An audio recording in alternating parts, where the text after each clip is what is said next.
Welcome to the Hudson Valley Disc Golf Podcast. This week's episode is sponsored by bridge and squash enthusiast, Patreon member Justin Mucelli. A couple reminders: registration's open for the 2025 Stonewall Classic. The PDGA C-Tier is scheduled for Saturday, October 18th in Greenville. I keep forgetting the Dove Creek Monthly is the next day, October 19th. Registration's also open for the Disc Cap Series 2025 Volunteer Finale on November 2nd. This week we've got Erich, Evan, Alex, Corey, Tim, Randy, and Jaimen. Our guest tonight carried Jaimen to victory at the 2022 Gunks Ice and Fire Fling, defeating both Scambati and Rascona brothers, was tournament director for Fun in the Sun and Fun in the Sun 2 Electric Boogaloo, and is returning as commissioner of New York Team Challenge for her second season. Oh, and just this year, she's won the Kisco Classic, the Vineyard Social 19, Disc Cap Flex's number 1 and 4, Athena's Owls, the Bat and Kill Open, the Stony Kill Scramble, the unnamed Justin Mucelli Pro League, and the Brewster Ridge Open, all in the FPO division. Did I miss anything? No spoilers. Oh, wait, yeah, no, don't. When you started with carrying Jaimen to victory at Gunks, Fire, and Ice, I was like, is he talking about me? I was like, that was forever ago. But yeah, I do remember that. That was fun. Yeah, Jaimen mentioned it a few weeks back, and I made a note that we have to bring it up again. So yeah, that's hilarious. That did happen. So we'll talk about anything this past weekend, but I think I got everything right. Yeah, I mean, all right. I can't remember what I had for breakfast, so it all sounds good to me. How'd you do in the putting championships? Oh, yeah. I did forget that. Oh, yeah. Good there you call. go. We mentioned it last week, but yeah, I forgot to mention that. But that's the last thing she won. Yeah. Well, thank you for coming back. Of course. So the New York Team Challenge season technically began like last weekend, but how are you feeling going into the second season as commissioner? You know me. I feel great. You know? No, it's good. I mean, schedule was a little easier this year with the even number of teams. There's, of course, been self-inflicted drama amongst the captains, and it's always the same. So, feel good. Are there any major rule changes this year? Nothing major. We wrote a few clarifications into the rules this year. I think one was a good point brought up. I don't remember, Randy, if this was one you had brought up or who brought it up in the forum, but the charter technically says to earn a penalty point, a person has to stay for their part of the match they're earning the point for, or it's very vaguely worded and you could interpret it that way. So one thing we changed was a person can leave. They can go home, they earn their point, we knew you were there, so you don't have to stick around for the entirety of the match, unless you want to, of course. But I remember talking about that. Yeah. That was one I brought up. I definitely read the charter, Kate, of course, but now that I'm scanning it again, we proposed a lot of rules and they really didn't pass. Only two There's of them. a lot of other rule proposals, but yeah, only two of them passed, I think. That one and sharing your roster 24 hours prior to the match also passed. Yeah, I mean, most teams were doing that, but it's kind of nice that it's a thing now. That's something else I recall you briefly talked about last year. So what is the process if you're going to change rules? Is it just a straight up vote, and who votes? Yeah, it's a straight up vote, and each team gets one vote. Because, for example, I think Wilcox has 3 captains, so they're not all going to get a vote. So you get one vote per team. A lot of the times, each captain does put in a vote, so I have to. Most of the time, they vote the same way, luckily. Sometimes they don't. Yeah, I think there was one time they didn't. But I put a poll out. So at the end of 2024, that was my first year doing it. I asked everyone for what they want to propose to change, any rules they propose changes for. And then the beginning of 2025, we waited till the new captain came into the group. And then I put all the rule proposals up for a vote, and everyone voted on everything people proposed. As long as the rule was within reason. Some of them I didn't put up for a vote, but. Does the commissioner get a vote? No, I don't vote. What do you think, Randy? Should the commissioner get a vote? Well, now with even teams, were you even a tiebreaker? Is that in the rules? Can you break ties on votes, or you just kind of let some of them tie, right? I think that happened. If they tied, I took it as a non-pass. Yeah, okay. Basically. So it has to have the majority. majority. I mean, I think just because Kate is on one of the teams, I think it is fair for her not to vote. I think that's that gives 2 votes for one team in a way. Yeah. You could argue. Okay. Yeah, no, I get it. I was thinking the vice president, get, like you said, tiebreaker, especially with 8 teams. What are some things that you didn't even like put in rules wise? Did you say there's some things that you were like, I'm not even putting this to a vote? Oh, I can't Shame even 'em. remember those things. I mean, one thing I remember, this is not a major one, but one of the North captains proposed sharing layouts also prior. That one I didn't even put up. I can't remember any of the other ones. It was a very long thread.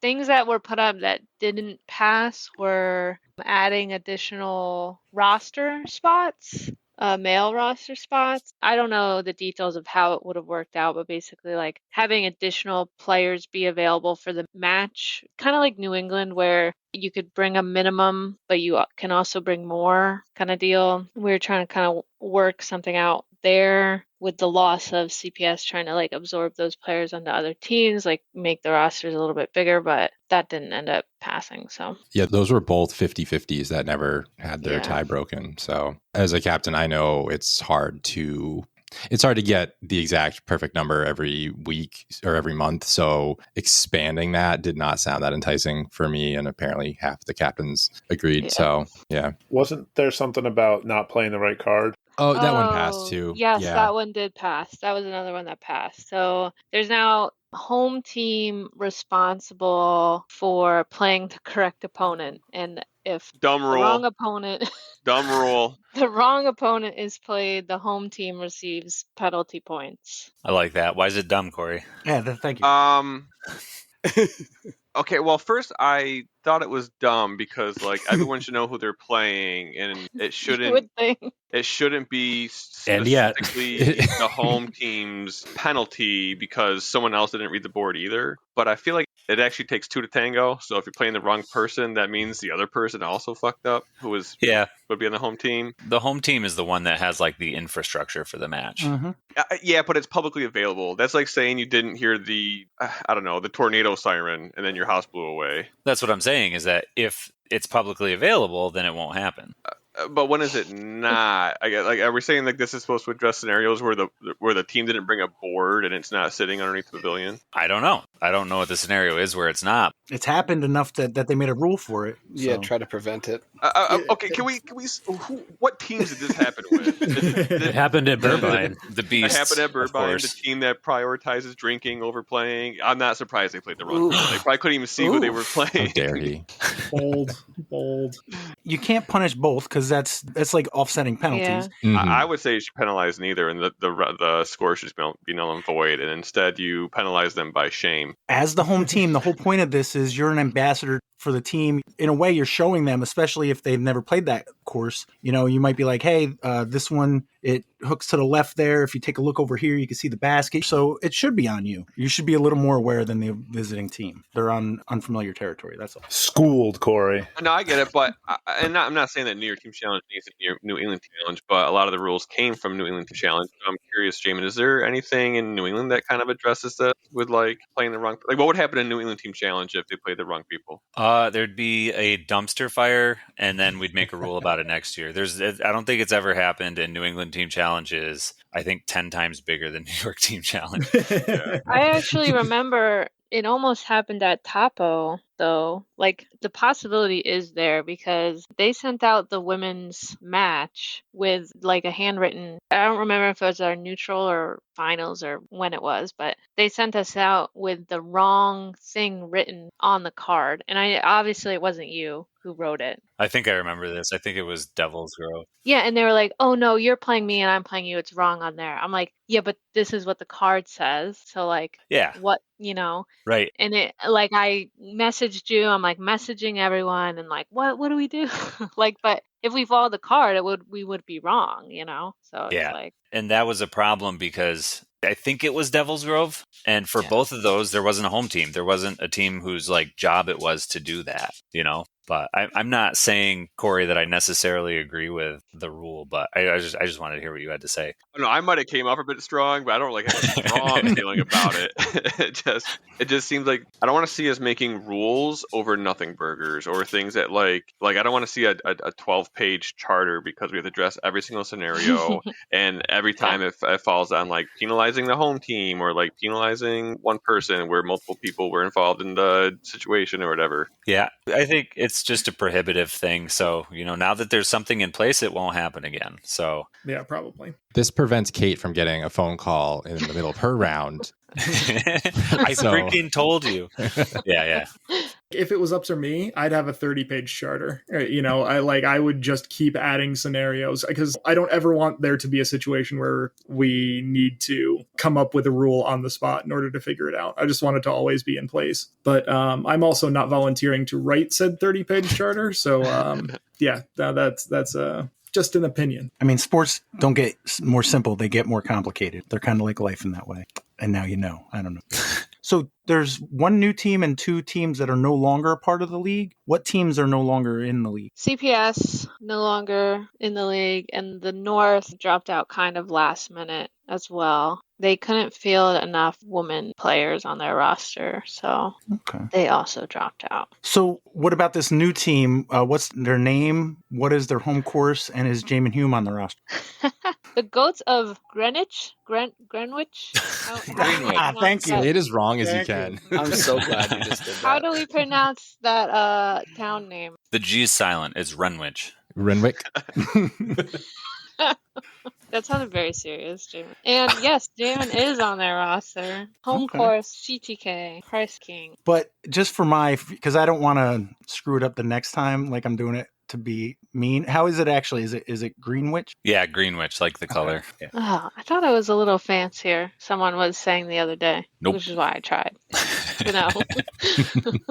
So with only 8 teams, everybody will play every second Saturday? Yes, everyone plays every second Saturday, and then there's also an unscheduled match that teams have to fit in and schedule themselves. You kind of touched on it earlier. Was scheduling easier this year? Scheduling was definitely easier because there's no working out, this is the best team, this is the worst team, especially with a new team getting formed that has a lot of good players on it. Like, where do you put that team in the standings compared to other teams, and then trying to figure out like the power rankings of that team. So it's definitely easy to just say all teams are playing all teams, and I don't really consider any strength of schedule doing home and away. It's more, what did you play that team last year? And I try to do the opposite of whatever you had last year when you played them. I got you. I just, especially with taking 2 away and adding 1, I thought there might be some kind of issues. Jaimen, are you a captain on the new team? I am not.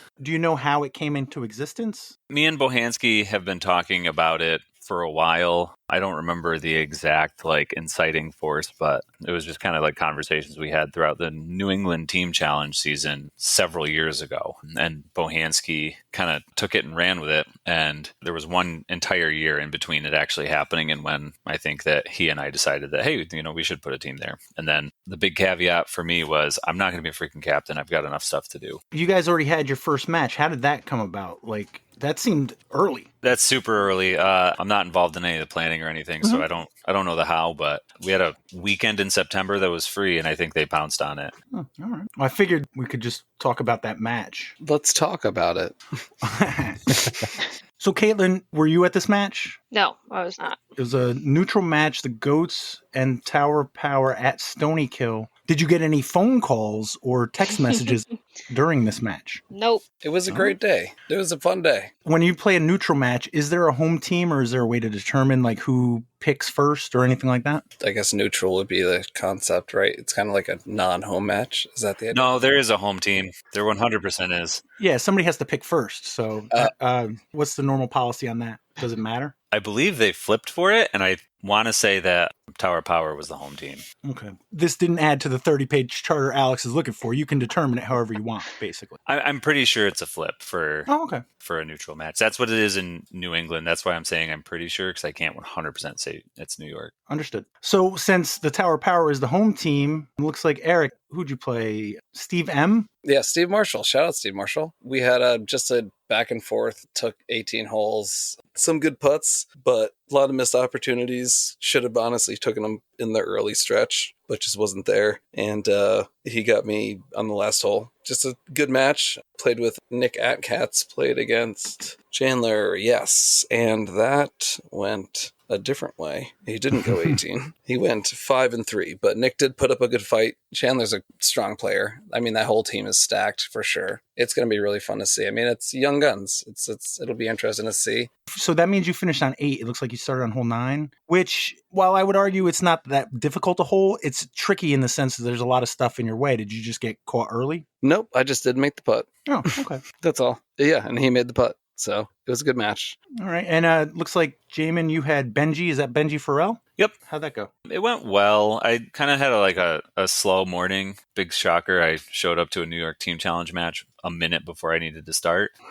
And I took about 14 holes to warm up and won the 2 out of the last 3 holes and won 2-1. Benji was definitely taking advantage of me not doing anything, but he's a strong player, very new to the sport, I think. So I definitely expect him to shoot up rating wise pretty quickly. He was playing super well, super smart, but I was able to just kind of get a couple of the hard holes that we finished on 11, 12, 13. Well, we didn't get to 13, but we starting on 14. So I knew that I had those holes kind of in my pocket, just being that I've been playing a lot longer. I felt very confident that I was going to be able to take at least a couple of those. So I wasn't never too worried, but I definitely wasn't feeling great about my game. But it worked out. But that's got to be tough starting on 14 right out of the car. Isn't that a little extra juice on your throw or no? You definitely have to throw that one pretty hard, but I kind of like it because I didn't, being that he's a new player, I wasn't expecting to have the distance to birdie it. So it was just kind of a warm-up throw. I knew that I could birdie it, but if I didn't, I didn't feel like I was going to get myself in trouble. And just to verify, you didn't play any of the other 14s, right? You just went right to 15 from there? Yep. Okay. So you won that 2-1. Looks like pretty lopsided. JM, Erich, on your team, who's Jay JM? Malloy. Yeah, shout out Jay Malloy. And CK? CK? Also Lemonhead CK. Krista Kovac.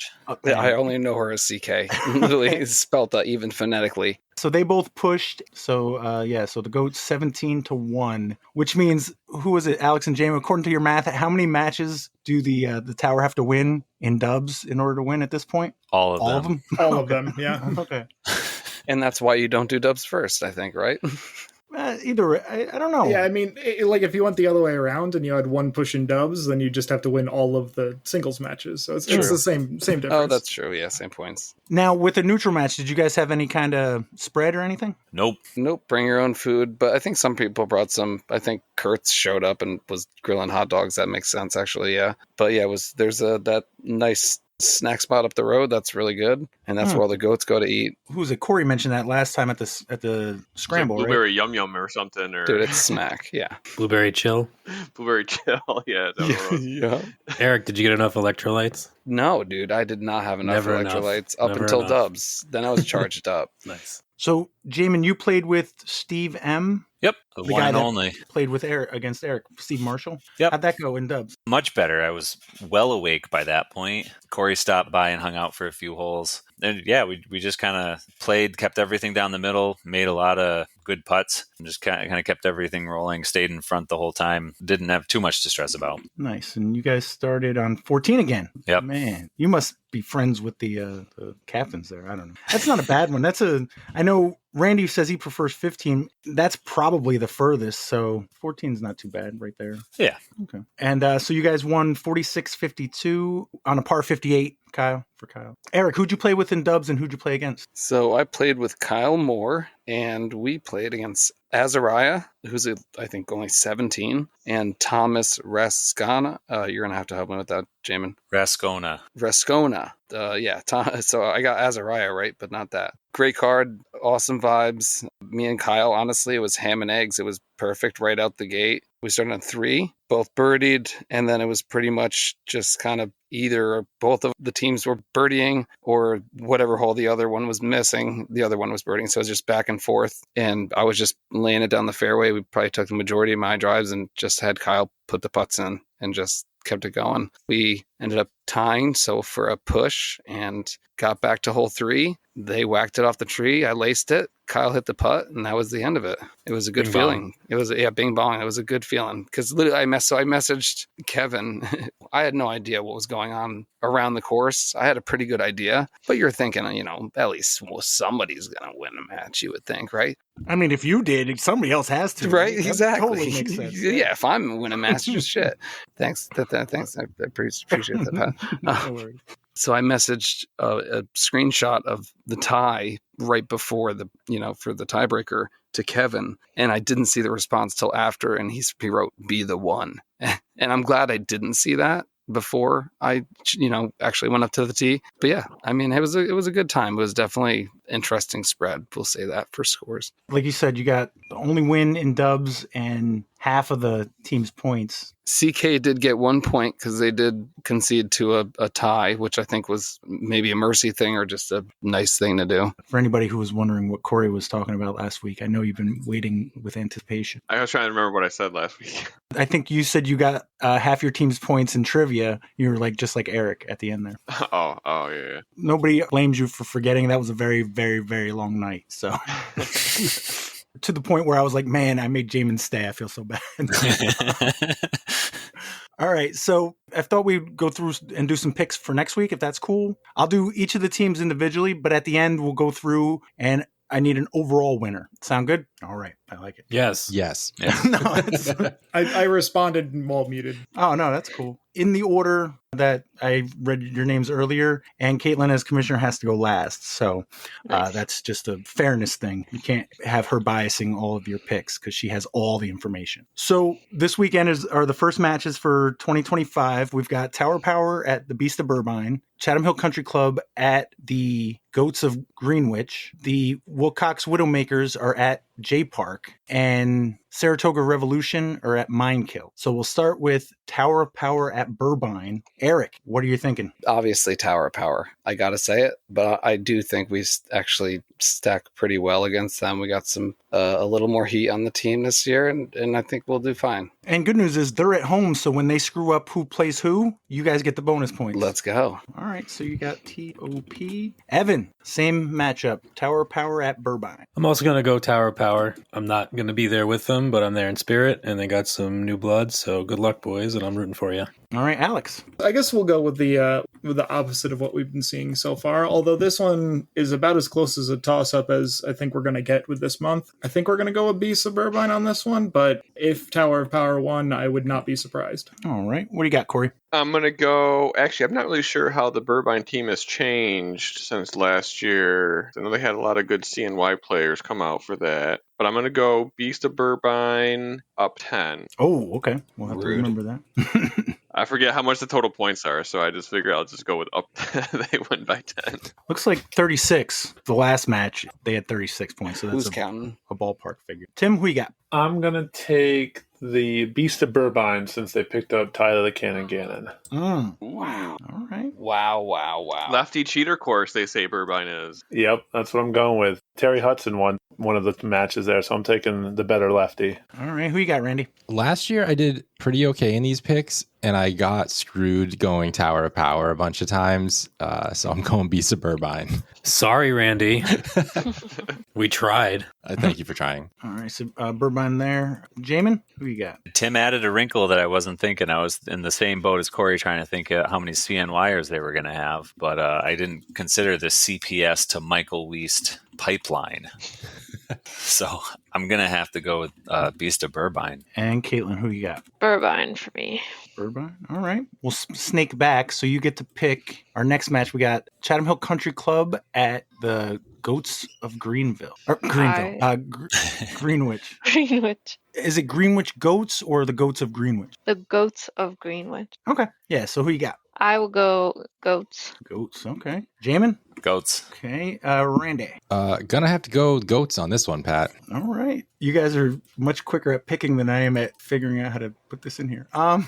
Tim, who you got? I'm going to go with the goats. All right. I figured out copy paste. Corey, who you got? I'm going to go with the goats by penalty points. Ooh. Wow. Whoa. Alex. So I'm going to go with the goats with the caveat that if we set a record for points scored against the goats, I consider that a victory. So we're going to go with the goats as the actual winners, but the moral winners, if we can set a record for points scored against them, will be Chatham Hills. Wouldn't that just be 5? Yeah, I was going to say. Yeah. All right. That is accurate, yes. Okay, just making sure I understood. Could be 4.5. Could be 4.5. Oh, okay. 4.5 is there too. Fair enough. Okay. So then we got Evan I will take the goats as well. and Erich. So I don't know the movement that happened with Chatham. Well, one of their captains picked the goats, so I don't think there was much. So we're going to go with the goats. And he was hoping they'd get 4.5 points. Yes, 4.5 points. Which is So we're going to ambitious. go, yeah, let's, I'm just going to zag and stay with the goats. Goats. So we got a clean sweep. All right. Erich, we'll go back with you. We got the Wilcox Widowmakers and the JPark Wrenches at JPark. Who you like? Oh, damn. Well, yeah, I had to go JPark at home. All right. Evan? I will also go with my new home course of JPark Wrenches. Alex? It's JPark versus who, sorry? The Wilcox Widowmakers. They didn't win last year, but they did come in second, right, Randy? Or no? JPark? The Widowmakers. No, they technically came in fourth. Oh, okay. Yeah. Okay. If it was at Wilcox, I feel like the Widowmakers would be a pretty solid pick. But we're at JPark. I think I'm still going Widowmakers on this one. Yep. Okay. Lock it in. Corey. Slightly biased, but I also learned over the weekend that at least one of their top guys, Alden Slack, is not going to be JPark. And I can't remember if Hafner said he was going to be there either. Regardless, I'd still take JPark, but now it's even more solid. JPark, baby. So, quick question though: if JP Hafner was there, would you be even more solid for JPark? What are you saying? If you would have asked me last week, I'd probably say yes, but I've had a little bit of a rethought this weekend, and I think no. Okay. I just hope they like their margaritas with a little two-stroke exhaust in it. I'm breaking it out. Test fire. Nice. Tim, JPark Wilcox. I'm going to take Brian Bickersmith's JPark Wrenches. Randy? I'm also going to go with the Wrenches, but only because Garrett Clay himself is on the roster now. All right. Who you got, Jaimen? To expound on Corey's scouting report, I'm not going with Wilcox because JP will not be there, but he is going to try to call in and help with matchups, which makes that even worse. Yeah, I forgot he said that. So I'm going to have to go with the JPark tools. I mean, wrenches. Wrenches. A wrench is a tool. And torque. And Kaitlyn, your completely unbiased opinion. Who do you think will win, JPark or the Widowmaker? Yeah, Randy, I don't know how you got that insider information, but for that reason, I will also go wrenches. All right. That one, we had, 7 JParks to 1 Wilcox? I think that one's going to be a bit of more of a shocker. It's going to be a good match, I think, regardless. I think it's going to be close, yeah. Yeah. And then the final match, we got the Saratoga Revolution at Minekill. Kaitlyn, who you like there? After looking at the rosters, I think I am going to go Saratoga. Ooh. Jaimen, you going with the defending champion Minekill or Saratoga? I think Minekill's got this. Minekill's a hard place to play. Saratoga's an easy place to play. I think that they're going to have a lot harder time adjusting to Minekill. All right, Randy. Well, I am biased. I'm going to go with Minekill, but it's going to be a close one. I think their roster has improved this year. But yeah, the Minekill aspect, I think, is going to help us out. Tim. I don't know. Looking at these rosters, this is a tough one. Who's got roster? Where are these rosters? I'm just I'll guessing. share it. There's a whole Thank Facebook you. group with spreadsheets and Dude, I've been looking. There's no spreadsheets. I think with the additions Saratoga added, I'm going to go Saratoga. All right. Did they get some CPS folk? They added Dave Hudson. They added Logan Akins, Cody Conine. There's some nice additions there. All right, Corey, who you got? Man, see, the thing is, before this roster got posted, I'm not sure who else CTK scalped off of other teams other than JPark to sink the other ships to rise their own other than Jaimen. And listening to the quiver in Randy's voice when you first asked him who his pick was going to be, I could just tell that they might be a little shook. So I was leaning towards Saratoga. Yeah, I'm going to go Saratoga. I'm going to go Saratoga, close match, up 1.5. No Jason, right? Oh, was that on there? That's right. Yeah. Wow. Jason. Oof. Okay, I take that back. Saratoga up 3.5. I don't know if I was breaking news there, but I talked to him yesterday. And Alex, who you got? I think we're going Mind Kill on this one, but yeah, like the other said, it's gonna be a close one. All right, Evan. I'll take Mind Kill at home. All right, and Erich. Yeah, I got to go to same Mind Kill at home. They're both strong teams, but it's at home. All right, so we're going to just reverse it up again. Erich, who's winning the whole Megillah? I'm not even going to look at the spreadsheet. The whole Megillah this year? Mm-hmm. Shit. Who won last year? Mind Kill. I love that. I'm going to say, honestly, I mean, Mind Kill has been on a tear. I think it's going to be between Mind Kill and Goats, honestly, at the end of the day. Can't pick two, though. Yeah, you can't pick two. God damn it. All right. I'm going to go with Mind Kill. Oh, okay. Evan, who's winning the whole thing? I'll take CTK. The Goats. Correct. Alex? Yeah, the chalk is on Goats, so we're gonna stick with Goats. All right, because chalk works so much. Yeah, always. All right, Corey? I feel like I had a whole thing and then I got distracted. But yeah, I'm gonna go CTK. Oh, okay. I'm not gonna say. Because if for no other reason than if they don't, I mean, this is like Tom Brady and the Patriots not even making the playoffs or something crazy. Like We're going 16-1. Yeah, I want to see. When they lost to the Giants in the biggest, most important match of the year. Stop. Yeah, exactly. All right. Just imagine the meme. Now, I don't know if it'll be like quite like New York Team Challenge 2022, 2023 level type memes, but there could be some good memes if CTK failed as something they were destined to be. All right. Tim, you going Goats or who's going to be the stray hand of the bunch? Well, actually, my first question is, I know we don't know this, but I'm going to ask it anyway. Do we know where finals is going to be? Because since it's not probably going to be at CTK this year. We don't. Although Yeah. I do feel like I should have a sound effect. Ding, ding, ding. That was the first time the year that somebody asked where finals was. Yeah. But yeah, I'm going to go Goats. Goats. All right. Randy. I am going to go Goats unless we do finals at Greenville, and then maybe Mind Kill has a chance. All right. Jaimen. I'm going to go with Goats. I was going to make another prediction, but I decided against it. I said, wait, you only get one chance, Jaimen. After this episode airs, there's no more prediction. It was more of just a shit starting prediction. Those are the best. Can't relate. No, I'm not going to do it. All right. I'm weak.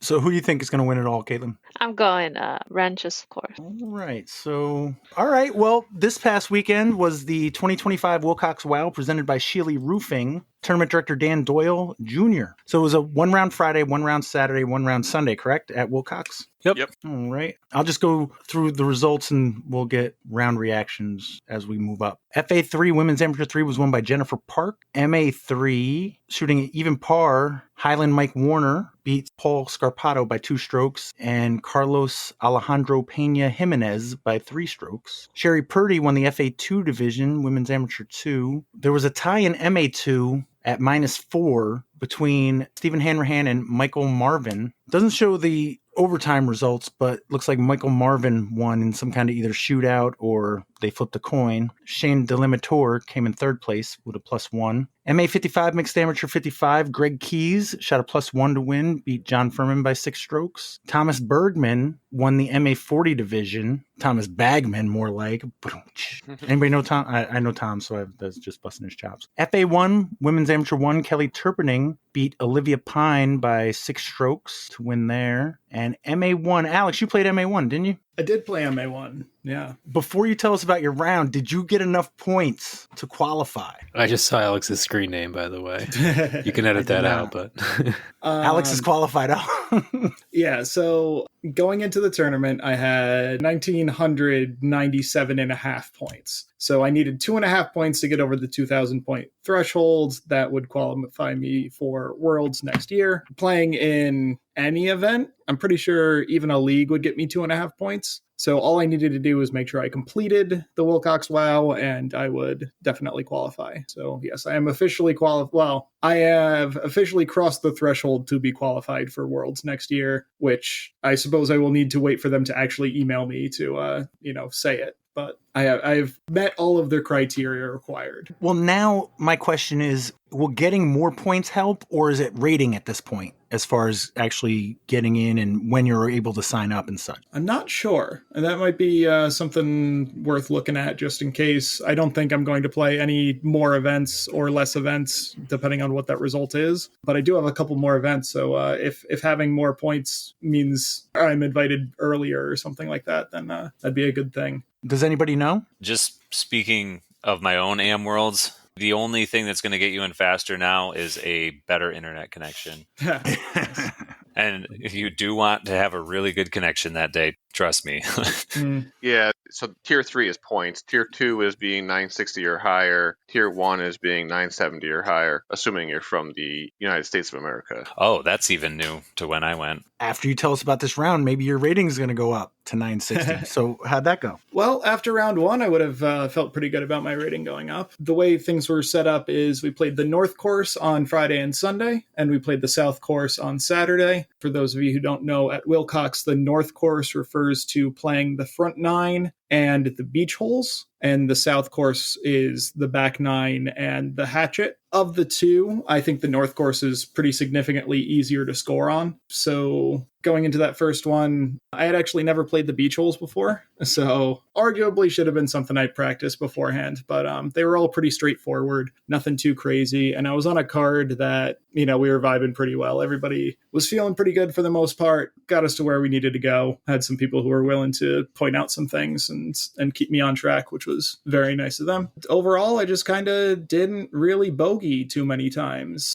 At least for the first 16 or so holes, that was the story. Picked up a couple of birdies, but had a lot of missed putts to take pars instead of birdies. But really the only big thing that went wrong was on hole 17, which is hole 9 on the beach. It's the longest water carry that we've got on that 9. And I tried to throw on Annie and just stalled it out and threw it into the middle of the lake. So I go to the drop zone, throw my up shot, that's fine. I throw my fourth shot, and it's a little bit higher than I want, hits the cage, and rolls about 100 feet into the water to the left. So, oh my God. Damn it. Yeah, that was rough. Double OB took a 7 on the hole, ended up +2 for that round. So, and how many discs did you lose? Only one disc lost. Okay. That one is in the middle of the lake. There's no way anybody's going to find it anytime soon. But the other one was a foot into the water because it literally rolled down the hill. That was the only energy it had in it. So always frustrating, but that's how it goes sometimes. If I had been one down, if I had gotten my par there, then I would have been top 3, I want to say. But as it was at +2, I want to say tied 9th or something like that, but feeling pretty good about the round overall. Round 2 was feeling pretty good going in because we had played this layout a couple of times for the Wilcox warm-up, and my overconfidence got to me. The hatchet holes really, really do have some teeth to them. There's a lot of opportunities to take some extra strokes, take some bogeys. Picked up another couple of 7s over the course of that round. So ended up at +10 for that round, which is, not feeling pretty bad after the first round of doing pretty well. But I was still able to keep spirits relatively high, feeling like, all I really needed to do in this tournament was complete it, and I'd achieve my goal. But it would have been nice to improve the round rating a little bit. Then going back to the North course for round 3, same sort of deal. I think I got a little bit overconfident on that one too. Feeling pretty strong on the course after the first round, but not quite respecting some of the holes as much as I should have. Took a couple of extra bogeys. Just kind of bled strokes towards the end. Could really call it fatigue or whatever you want to do. 3 rounds at Wilcox is still a lot. Ended up a couple over par, but not feeling too badly about it. Ended up tied for 15th overall out of 29 and got my 150 points and qualified for Worlds. Alex, inquiring minds need to know. First of all, I only saw you like twice all weekend. Oh gosh, yeah, I forgot It was in about the this. same spot, like the same hole, both days. Like I was on beach hole 2 or 3, and you were on 9. But round 3, I'm on beach hole 2. I'm on a card with Justin Mucelli. Beach hole 2 is like this dogleg right par 4 with a Mando to block you from throwing over this bathroom and cutting the corner from the tee pad. And we get to the tee, and we're getting ready to throw. We look up, and Alex Potts is behind this bathroom while he's playing beach hole 9, which is where you throw over the pond. Erich and I were talking about it, but I'm curious, Alex, how did you end up over there, and what did you take on that hole? So basically, I go into this hole and I'm like, no matter what, I'm not throwing into the lake this time. I'm not losing another disc to this. So I throw my disc. It's not a bad tee shot. You know, it's short of the beach, but it's well on dry land. You know, I've got pretty good footing. Short of the sand, you mean? So you're like right at the sand. Yeah. No, I was on grass, looking at the beach, looking at the basket, feeling pretty good about it. You know, I'm in bounds, nothing wrong there, but also feeling like I want to be aggressive at this point, trying to make up a couple of strokes after a couple of missed putts. So you're 400 feet from the basket now. 450 feet approximately. And, you know, on a really good throw, I could get there. On a good throw, I could get to, 45 feet. So I'm like, I'm just going to go for it. I also really don't want it to roll down the hill. So I'm going to, throw it on a little bit of Annie. And then I over rotate and yank it and just launch the disc over the bathroom and everything over there. End up, closer to hole 2 than hole 9. So that's my second shot over there. It was a pretty solid distance. I wouldn't be surprised if that was over 450 a distance, just in the wrong direction. Yeah, I take my shot from there. I go forehand over the bathroom thing, put myself to 45 feet, hit cage, tap in a 5. So still ended up bogeying it, but not too bad. I figured you got kind of barely in the sand, and then when you go to throw from the sand, the footing sucks because obviously the sand collapses out from underneath your foot as you go to throw and rotate, and just figured you grip lock something that was kind of in the wind and it sailed over there. That would have been a good excuse. It would have been nice to be able to blame the sand on that, but that one was all me just trying to get way too aggressive. Oh, you tried real hard. Did you guys notice that they groomed the sand in between Friday and Sunday? Did they? No, yeah, Friday it was matted down from recent rain or whatever, and then Sunday they at some point they came through and raked it all flat again, and it was super fluffy. Yeah, I threw 0 shots from the sand that weekend, so yeah, braggadocio must be nice.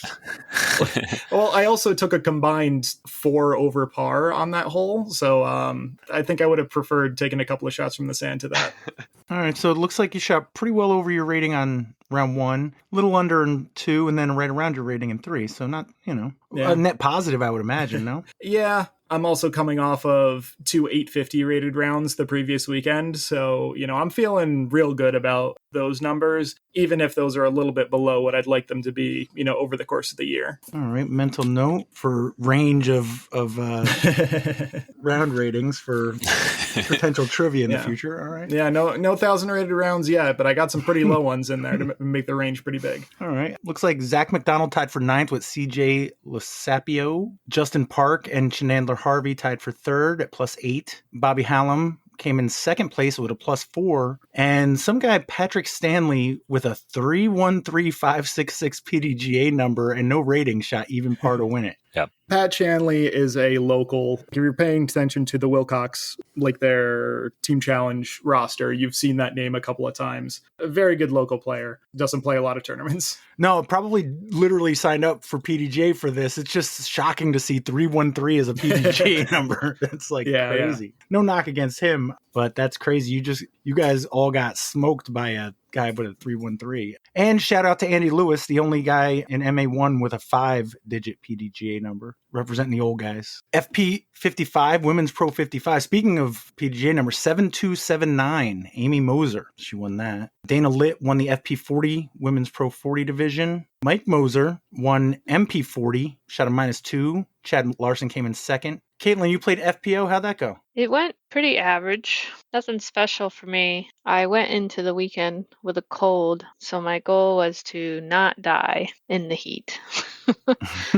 And I succeeded in my goal. So it looks like you were down 2 after the first round and then down 6 after 2 Mhm. rounds. Am I seeing that right? Mhm. So what happened round 3? So all 3 rounds, I would say I played pretty much the exact same round, all 3 rounds. I mean, I know there were 2 different courses, but just we were playing the short layout also, the FPO. And for some reason at Wilcox, the short layout is, I would say, extremely easy in terms of most holes are birdieable. Like every hole you can walk up to and be like, I can birdie this hole, with the exception of like maybe 2 of them, maybe 2 or 3 of them. And so considering that, even par being like 915 rated is kind of crazy. So I was just playing of like, if I get a birdie, that's great. But if I don't, no big deal. So I think for me, that helped me just play super average, which is what I was trying to do, being sick and all that.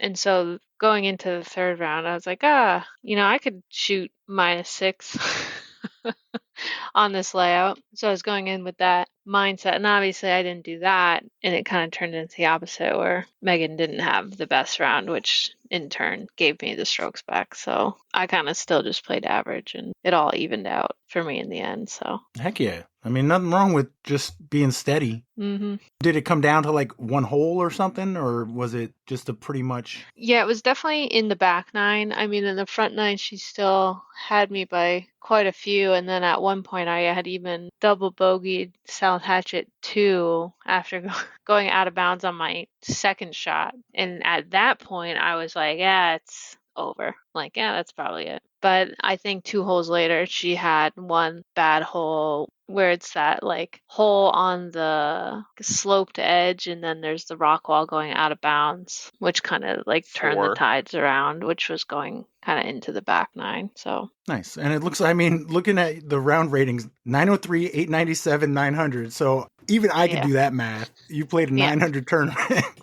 So pretty average, and I will take it. Well, is that average though? I mean, that's pretty good. I mean, I understand what you mean by average, but average is not a good word for it. I think it's more like just consistent and consistent, solid.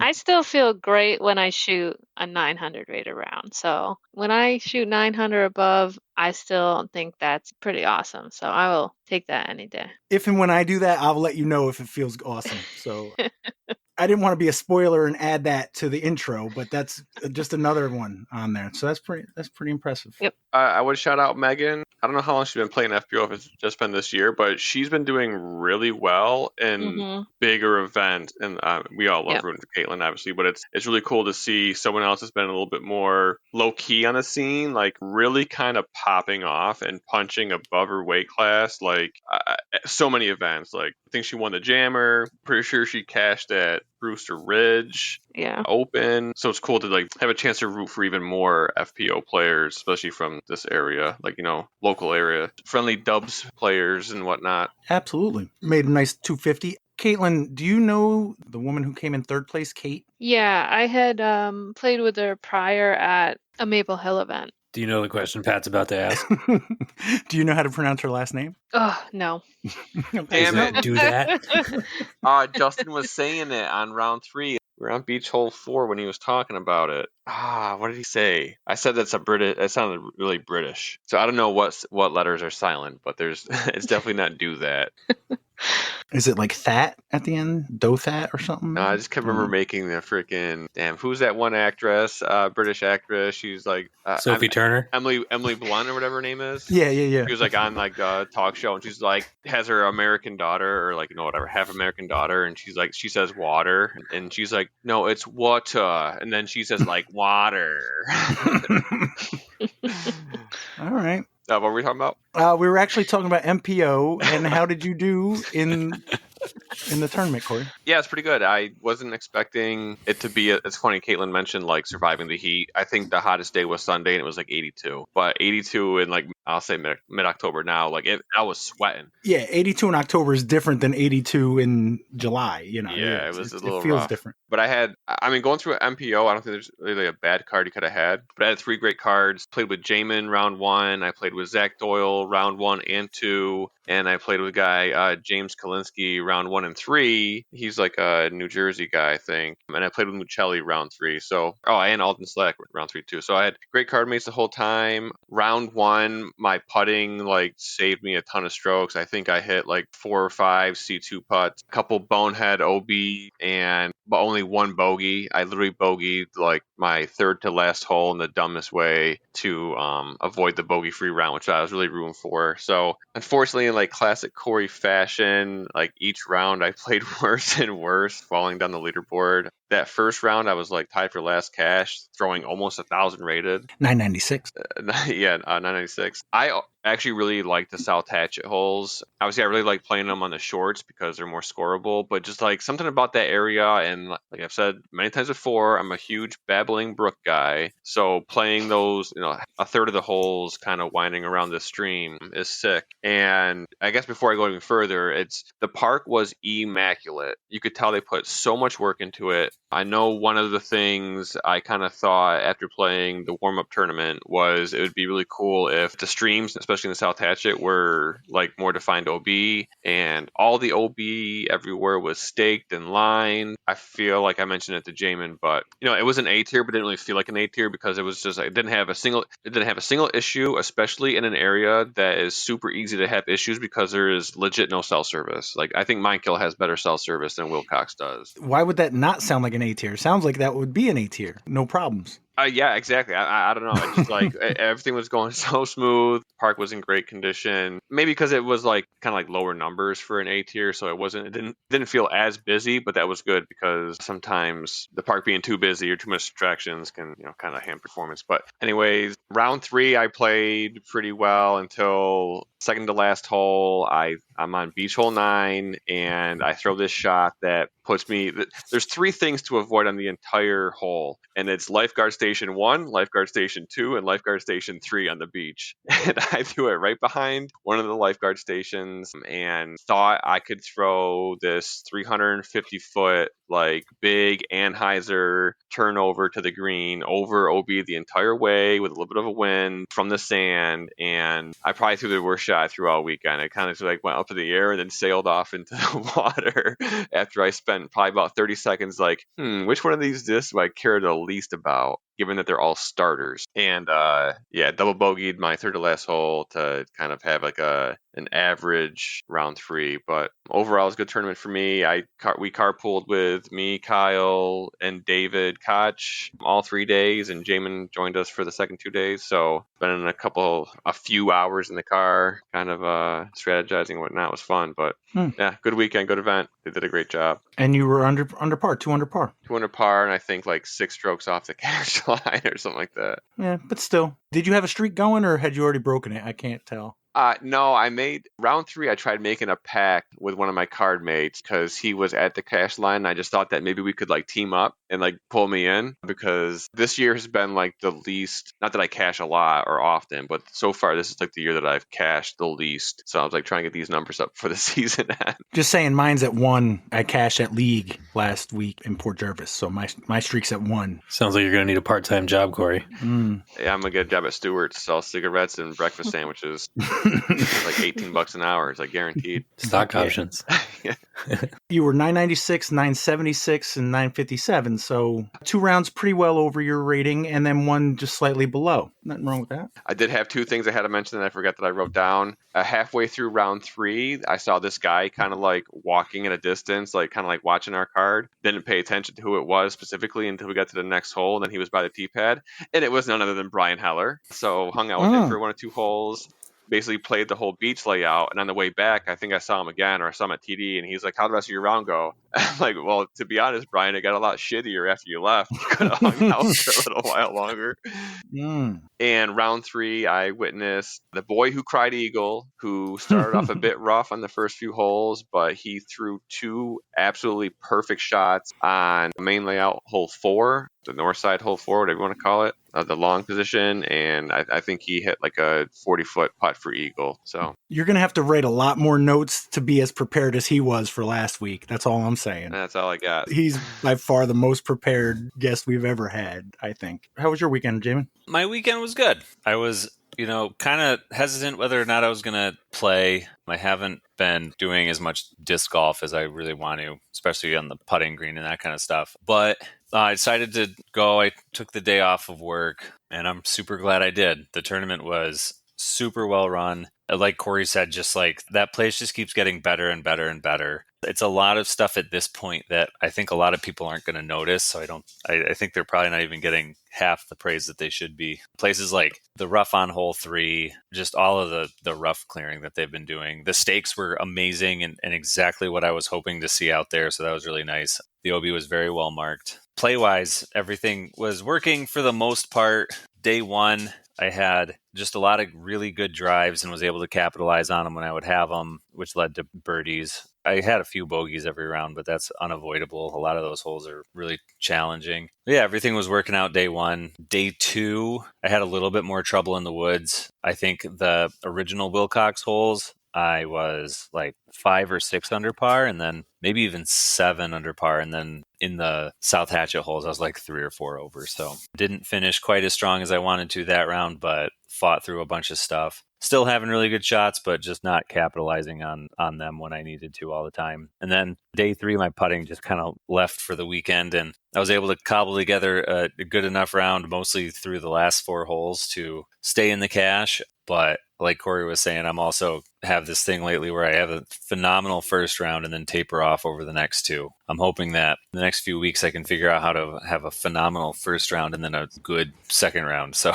I can stay up there a little bit more. I mean, you started a lot higher, 10-19, and you did go down, but even your third round was higher than your rating. Yeah, no, and I'm super happy with it, but I did the same thing at Syracuse where I shot like 10-24 my first round, and then my next 2 rounds were like high 970s, then 970. Like, so it's like, I don't know exactly what's going on with it, but I think it's a lot to do with probably fitness for me right now. I spend a lot of time sitting on my computer doing grad work, so I'm not getting out and playing. So second and third rounds, I'm a lot more winded. On a Sunday, I was just like sitting at Tourney Central before my round, just like trying to muster up the will to go practice putt.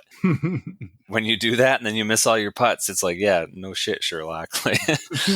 So yeah, I don't know. We got to play more, eat more salads. I don't know. Like I said, the tournament was like super well run. My favorite thing about the tournament in general was just like all the like things that they had at Tourney Central. Like I felt like there was this one table where every day I'd show up and there was something else cool that was like really helpful. They had like fresh local apples there the entire weekend and just like a huge box of them. So just everybody's eating apples the entire time. They're really good. How many did you have, Jaimen? Do you think, if you had to put a number on it? At least a dozen. I ate just so many apples. Wow. Yeah, and then I took like a dozen home. I really capitalized on the apples. How's your But tummy? great. Probably awesome, yeah. Yeah. I like apples, and that's impressive. He's not going to have to see a doctor for a month. I try to have one every day. They were smaller apples, I will say that. But there was a pick date on the thing, and it was like picked 4 days ago. Yeah, so like just that kind of stuff. Day 3, I had like tried to clean my glasses off and used my shirt, and it was like just smudged them up a bunch. So I was like, oh crap, this entire round my glasses are going to be kind of foggy. That's annoying. And then I go over to Jaimen asked me first for Corey, do you have a lens wipe? Like, no. Why would I have a lens wipe? I imagine You got Corey has like an sunglasses? oily rag. No, he's got pit vipers. You know he takes care of those I don't know things. where I put those. I'm pissed. I gotta buy them there. They were stolen by an 8-year-old. Yeah, maybe. Yeah, so I'm like, crap, I'm not going to be able to, like, it's going to be, annoying. We were definitely playing in the middle of the day, so there was a lot of, like, sun flares and that kind of stuff. So I was thinking that I was going to have a hard time, and I walk over there, and there's just a giant pile of lens wipes there. Just, the fabric ones that Ollie's Disc Golf donated to the tournament. I was like, holy shit, this is perfect. So just like that kind of stuff. They had acai bowls on Sunday also. Sorry. No, I can't make my Kai joke, but You still can. I guess I already did. Yeah, and just like that kind of stuff is it's so hard to anticipate what people are going to like, but never would have thought that they would have like asked for. You know what I mean? Nobody was ever going to ask for any of the things that were there, but I like to a person, everybody who took advantage of them was very excited that they were there. I didn't utilize it, but they had a food truck the first 2 days. I'm sure people appreciated that. I don't know who it was, or they at least had French fries and mac and cheese, I think. But what hole is hole 13 on the south layout? Oh God. It's South Hatchet something, because 825 feet. Oh, it's the par 5 in the woods. The par 5, yeah. Is that the one they cut, like, it's after the ravine when you're on the top and they moved it back, like, not 120 feet? Okay. I'm just looking at some of the scores on the hole, trying to figure out which hole it is. Big ones, and there's That was also one of some my low sevens. ones. Yeah, there were a bunch of 8s. A lot of snowmen. Yeah. Jaimen, you have any more A tiers for this year that you plan on playing? I don't think so. I think there's one in West Virginia in November that I was kind of batting around, but I think I'm good. I think I got a couple more tournaments in me, but at this point, I'm just kind of looking towards New England Team Challenge and my practice basket. Because I was looking and in my head, I'm like, oh, Jaimen just cashed at back-to-back A tiers, with Syracuse and Wilcox. But then I look, you've cashed at 7 of the 8 A tiers you played this year. Yikes. Yeah. That's pretty freaking good, no? Yeah, I think so. Absolutely. Yeah. Yeah, I feel like for me and where my game is, I feel like cashing is kind of the bare minimum right now. I My get that. stat sheet's not showing that for sure. I've missed cash several times this year, but I really feel like I've found a new consistency this year that I'm pretty proud of. I think I was looking at my year stats so far, and if everything stays about the same as it is right now, I think I'm going to have 14,000 rated rounds this year, which is, I want to say right now, like 4 or 5 more than I've ever had in a year. So I'm playing a lot better golf and more consistent. It's a lot of rounds. That's like 14 more than I've ever had. Yeah, I played like 50, so I'm like, what if I had 50,000 rated rounds? That's Then you'd be on one of those other more popular podcasts. So you can't do too good. Got to keep you. Oh, you don't have to worry about that. I'm not about to pop off. Yeah, I'm mainly joking because it sounded like you said you had 14,000 rated rounds. Yeah. Whoa, that's a lot of rounds. Yeah. Several hundred rounds a month. No, that's more Corey. That's Corey's. Or Evan. My bad. I thought you were being nice, Alex. It is I'm just still a kidding. lot of really good rated rounds. But speaking of cash line, it looks like James Kalinsky and Cole McKinga tied for 11th, shot -8. The cash line was 990 rated average, which is kind of nuts. It was insane. Also, James Kalinsky got into the cash after shooting 4 over on Friday.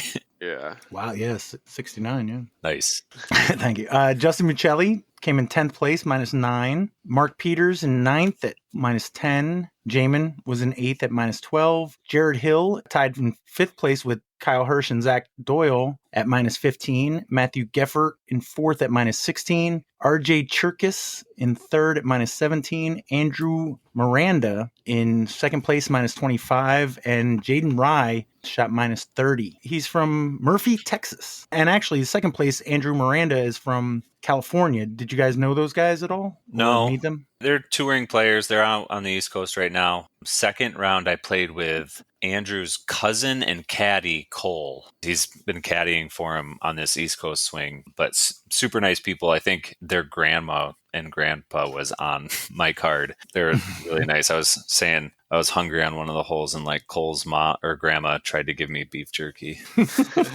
All right. I don't know about that California beef jerky, though. I wouldn't know if I would trust it. All right. 114 players, the Wilcox WOW, presented by Sheeley Roofing. Any other comments?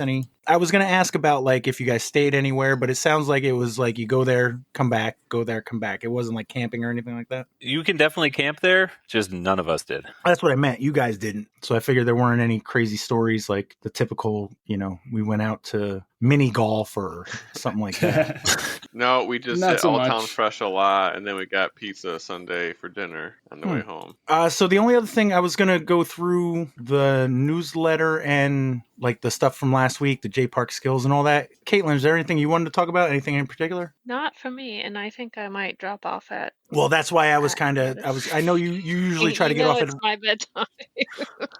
Yeah, I figured this would be the appropriate time for that, but I didn't know if there was anything that happened during the week that you wanted to highlight. I know you played the tournament and all that. Anything coming up? No, besides Team Challenge, I mean, things are winding down. I have one more big women's event. Clement Farms is a big B tier. They run in October, kind of as the end of season. It always fills up super fast, so I'm looking forward to that. It's in Eastern Mass, so that's next weekend, and that will kind of be it for me. Awesome. All right. Well, thank you for coming on, and thanks for answering all my tough Team Challenge questions. All right, thanks. Thanks a lot. Bye, Kaitlyn. So, Corey, you guys had the JPark Skills Competition. How did that go? Yeah, we did the end of season party payouts and Danny Partin skills competition. Basically announced the winners of the league, which I think I've already done, but Justin Mucelli was your winner for that. Does he have a plaque yet? He does have a plaque. I got it in the mail. I have acquired the trophy. I will actually, whatever. Yeah, I'll probably award it to him at our team challenge match on Saturday. That's cool. The trophy's dope. Yeah, the Ferraro Flame. It's got legacy built into it. I mean, you're playing Wilcox, so you'll at least want to have something positive at the end of the day, right? I mean, everybody picked JPark, so I was trying to be contrarian. But yeah, so Danny Partin sets up like 8 stations with various targets at increasing distances, kind of like a side game to it. And there's points associated with each station. In particular, there was 2 stations that were a little bit different, where one of them was like a bowling pin station, about 225 feet, and there's like 10 pins lined up. And one of the ways to get a lot of points is to hit the pins down with your disc. And then the last station is basically hole 1 at JPark from the short tee, and he drew like various diameter circles in the fairway and around the basket for points. So kind of fun to throw like putter rollers. But as far as the results, other than Josh Lee winning it, I forget. Bing bong. Yeah, I forget who came in second and third. I think Jake Gorsuch and Justin Mucelli. Yeah. Yeah, they were tied for the lead at 36 or 38 points, and then Josh 40. They're at 40. Yeah, Josh went in the second with 14 points from the first round. And he came out shooting hot like a 48, I think, the second round. Yep. So I don't know what the payout was, but it was basically, I don't know, I put $100 into it from the league, and then Danny had money into it, and plus it was $5 for every entry or for every round you play. So the pot was had significance to it. And one of the stations, it was kind of like you're throwing into a net from 300 feet away, and Danny puts up $100 for that too. And I think 6 people hit it this year. Jason Gorsuch hit it 2 or 3 times himself, so he got that many shares of it. But yeah, it was a great night, great season. Thanks everyone for coming out. I said it last year, and I'm saying it again this year. We'll see if I actually do it, but I want to make a Google form for people to fill out and give me some responses on feedback on the league this year. So keep an eye out for that if I do it, I guess.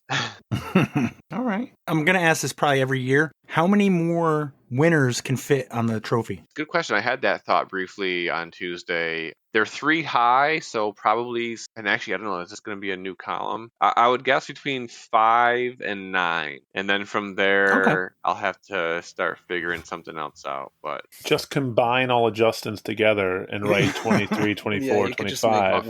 Just make one. Justin, yeah. Justin is now the second 3-time winner. I think he's the only 3 consecutive year winner. Actually, hang on, I have a wireless mic now. I can probably go run and check this out. I forget if it's Greg or Jason Lasasso. What's everybody think? Greg or Jason, before he gives us the answer? I'm going to say Jason. I think it's Jason, too. I will say Greg to be contrarian. I don't know the question. I'm going to say Greg. I'm not surprised, Jason. Erich. So I'm just going to give the answer. Greg Kurtz is a 3-time winner, and he is also a 3-year consecutive. Let's go. 2011, 2012, and 2013. Jason was a winner in 2015 and 2016. Harry Lehman, 2017 and 2019. And it looks like, if I had a guess, oh no, I might only be able to get 3 years on this. -1 for this year. Damn it. Jeff fucked up. He could have made these goddamn labels half an inch shorter or half an inch wider, and I would have got another year in here, but no. Can you throw another base on it? Oh, like great idea. Yeah, I bet you I can. Yeah, pretty easily. I just need a longer bolt and then another circular piece of whatever this is. But and we you got love options. doing stuff like that. Yeah. Somebody's got a lathe. Oh yeah, it'll be good. It'll be good. I don't know if I trust Corey with one. To answer the question, Pat, I got infinite numbers of years as long as the person that wins is strong enough to hold it up.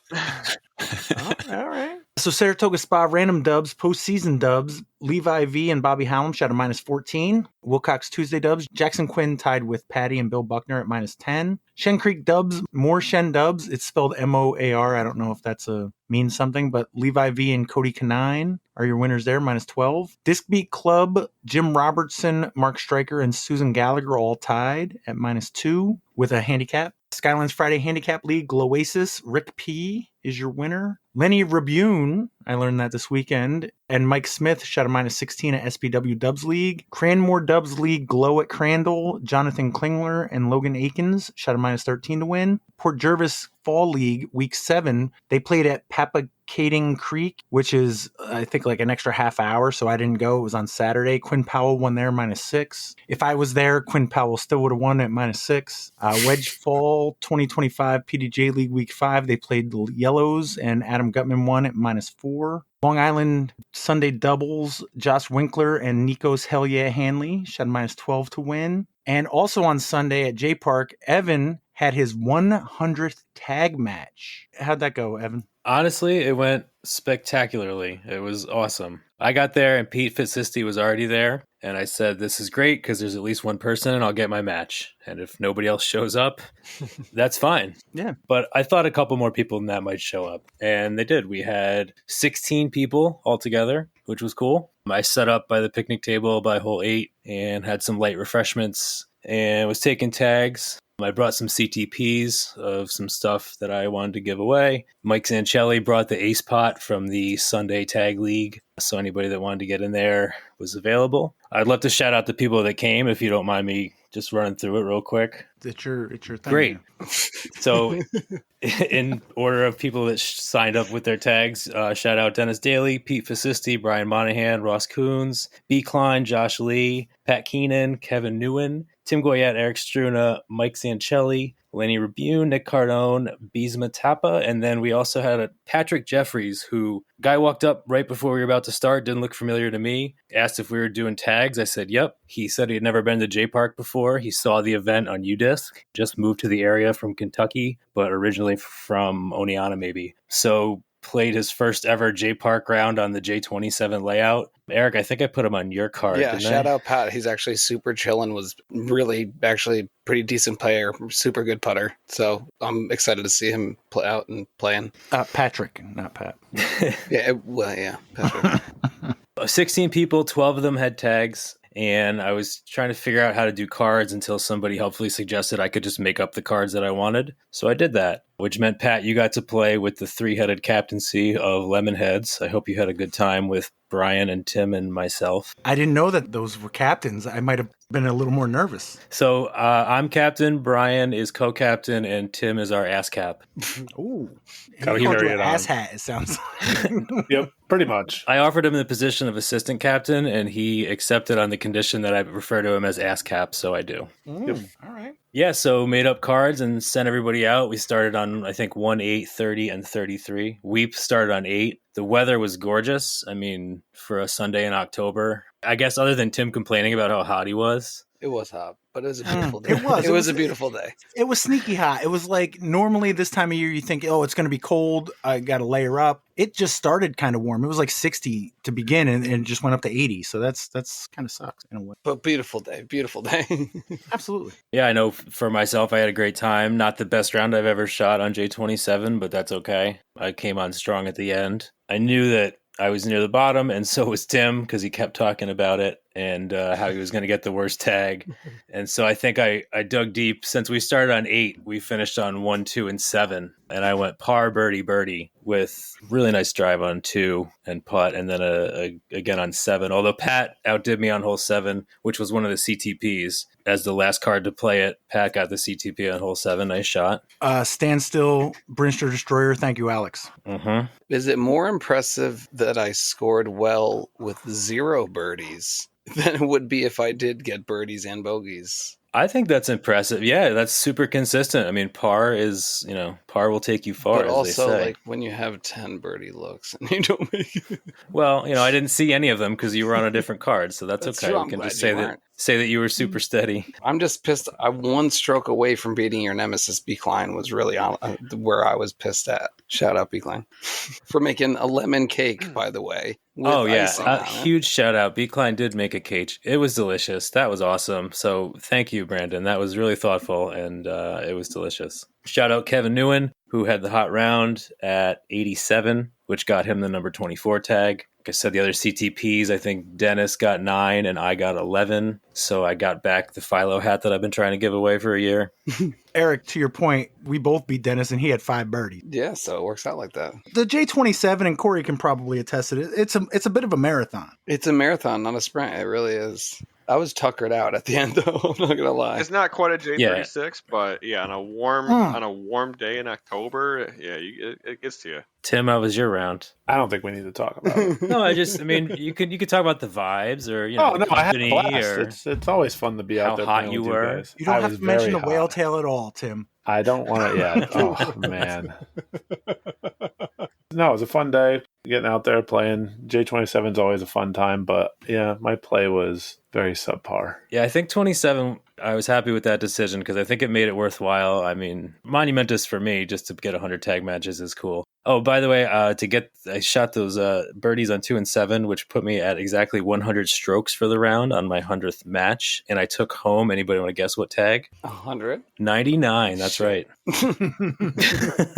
Baited, though. It was awesome. Like I said, if one person showed up, it would have been cool. 16 is really awesome. B. Klein bullied Pat and Struna into coming to Greenville. We played trips after that, which I was dragging ass by the end, but what a day. I'm easily swayed, like Evan said earlier. Especially if Pat's going, he's going to play. I'm like, all right, well, Greenville it is. And we saw Jason there, so that's cool. Yeah, nice. No, have you played any tag matches since? No, I have not. It was tough to not play all week, though, and to sit at 99 so could make a special day out of it. Wait, did you not play all week? Let me check the spreadsheet. The one prior to that. Well, I assume you didn't play tag matches, but you do know you can play without playing a tag match. I meant no tag matches. Oh, okay. On Saturday morning, I tried to go to Central with B. Klein and Kevin Newen, and when I got there first and found out there was a 5K going on, so we had to ran a 5K. Yeah, right.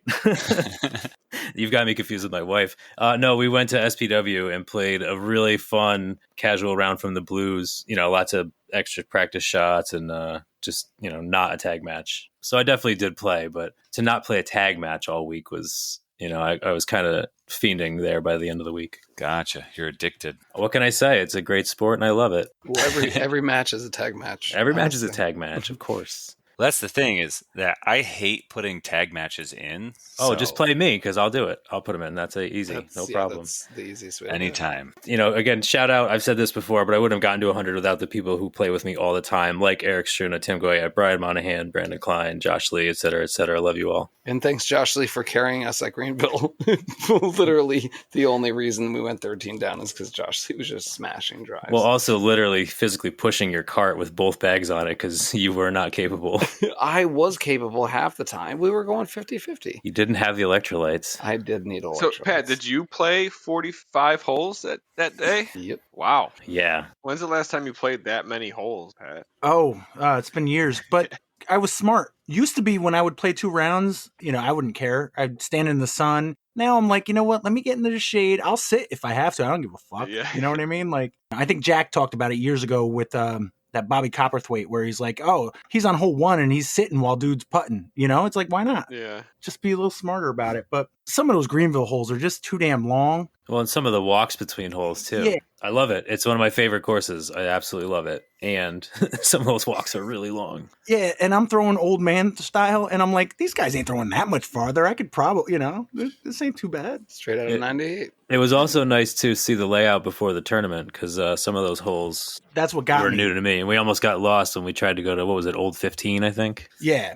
because hole 9 has got a nice tee pad, but it's not actually going to be played. It was smart. I do plan on playing that tournament. Randy, did you play it all this weekend? I did not. I went to King Richard's Fair in Massachusetts. Did you dress up?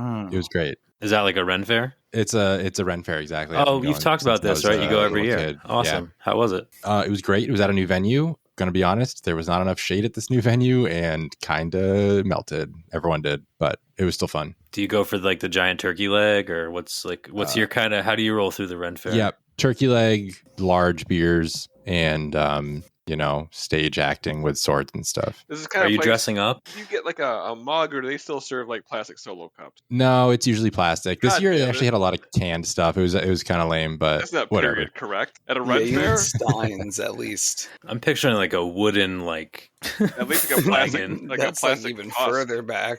People do, and like they pour them into their brat period piece, like a leather cups boot and or chalices something. and stuff. But like, I'm not. I have 2 kids. I'm dragging around. I'm not doing that.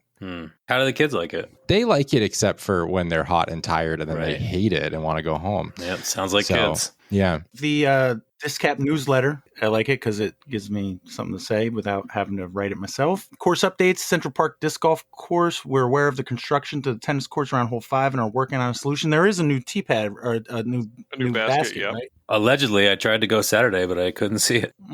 Dove Creek Disc Golf Course, back 9 signs are up. Terry Hudson is working to get the bridge complete before the monthly. Reach out if you're able to help. Didn't I see pictures of a bridge, or no? Am I? There were some bridge posts.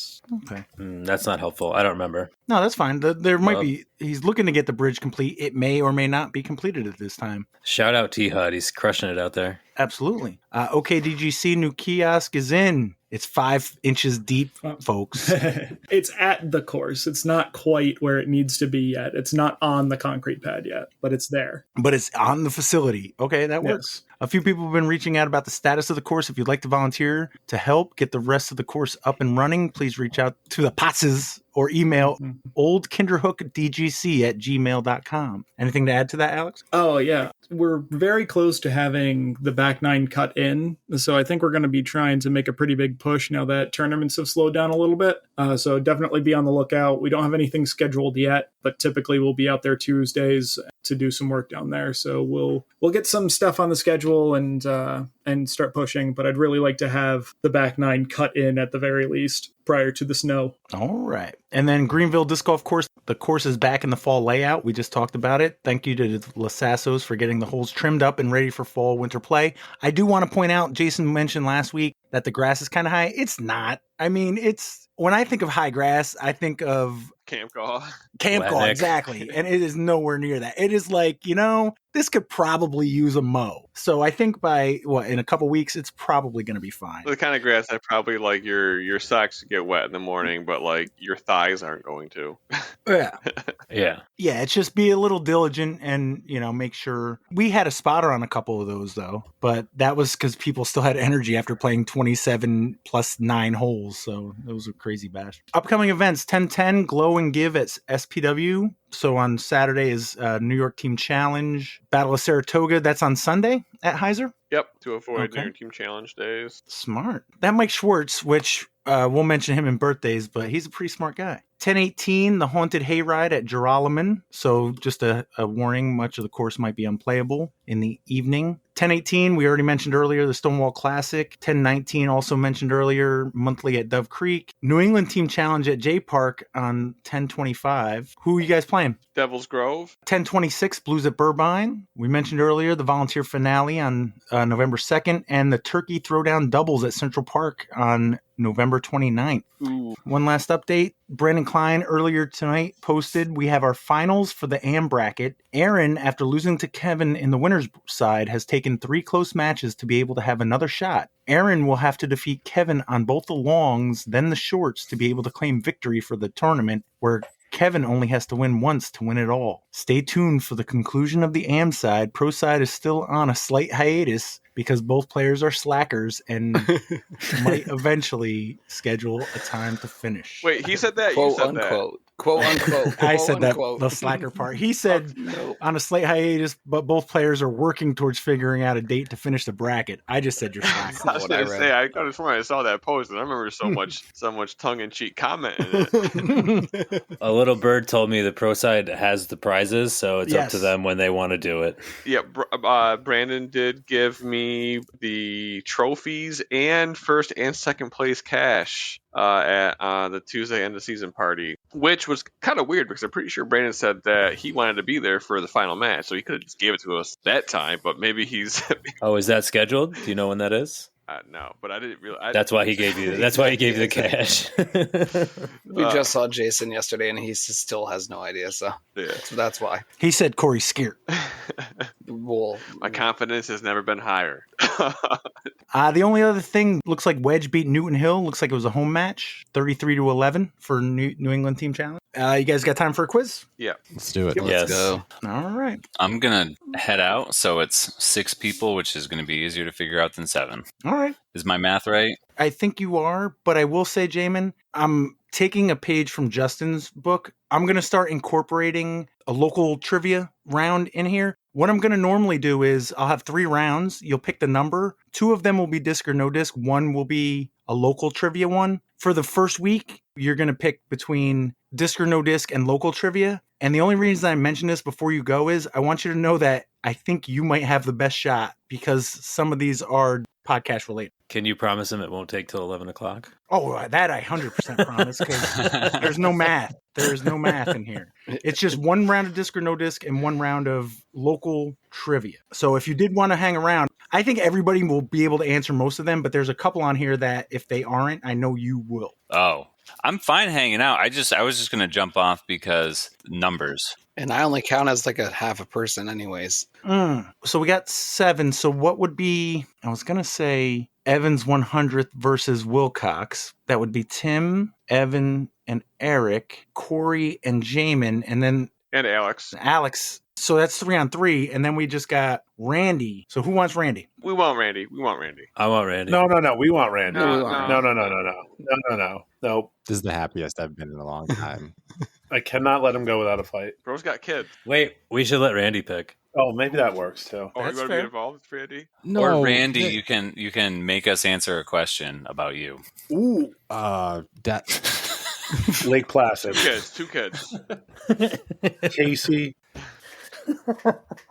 and Dylan. I just think you're nailing it. You know what? I'll be on Tim's team just for that. Woo, woo. Oh, now it's Tim's team all of a sudden. I'm sorry. He answered the question. Also, shout out for Justin's twist last week. That was awesome. Yeah, Kat loved that. To hear that, like as a surprise, was really cool. He came prepared. He understood the assignment. It was very good. He knows way too much about math, though. That was yeah, it was a little Alex, ridiculous. Apparently. Pretty sure you got a question. I know some things, not many things, but some things. So has it been determined? Is Randy on Team Tim? Sure. He made his choice. He made his bed. He can sleep in it. I think that team is just Randy and Tim, actually, somehow. I don't know what happened there. What are the teams again?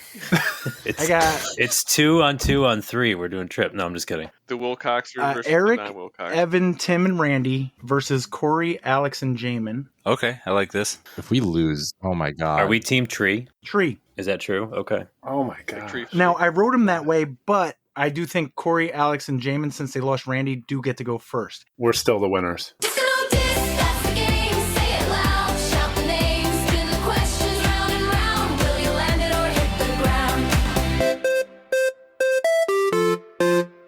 Normally, I would ask you to pick a number because this is the first time we're going to try to incorporate the local disc golf thing in here. I'm going to say, Corey, Alex, and Jaimen, would you like a disc or no disc question or a local disc golf question? I think we say disc. Yeah, I think both of them have disc in the category, Corey. Just saying. Oh, disc or no disc category. Yeah, I'm with you on that one. Okay. I have 3 of those, so pick a number 1, 2, or 3.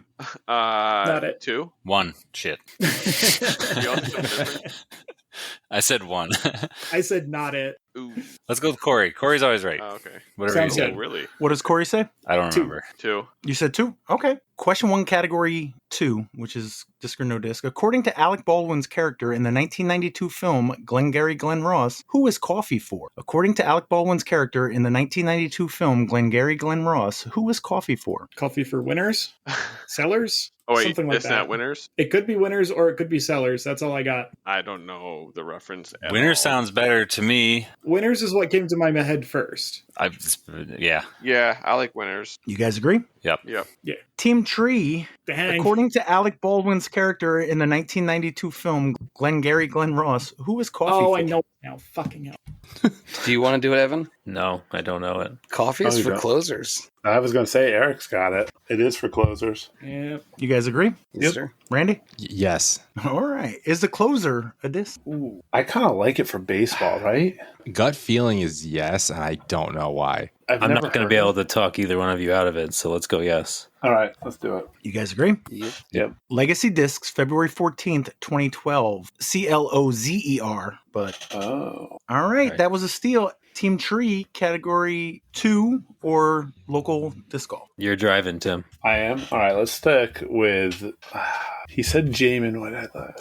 Go local, maybe. Switch Don't it up. be scared. I'm a little. I'm not scared. I'm just trying to think strategy here since we've screwed. Randy and I don't have a good pass with strategies. We have no Okay, idea what we the- might as well do the first question in the Yeah, category. you're probably right. Let's take the first question in local. I agree. Yeah. All right, question 1, local disc golf. What disc golfer has been a PDGA member since 2020, won the 2025 Volunteer Open sponsored by MVP Disc Sports in the MA2 division, and in 2024 won the Disc Cap Flex number 2 and the Disc Cap Volunteer Thank You, also in MA2? What disc golfer has been a PDGA member since 2020, won the 2025 Volunteer Open sponsored by MVP Disc Sports in the MA2 division, and in 2024 won the Disc Cap Flex number 2 and the Disc Cap Volunteer Thank You, also in MA2? Oh, shit. Um, Would it be like Fitzy or something? Or was he MA1? Fitzy's a good guess. I do want to tell you guys before you answer and Yeah, before what's the, anybody like- else goes, there is definitely going to be a lean towards people who've been on the podcast, but that it is not exclusively people who've been on the podcast. Okay. so he said Volunteer Open sponsored by MVP. This is not like a part of the MVP. This We is get it, is Jaimen's it? tournament that I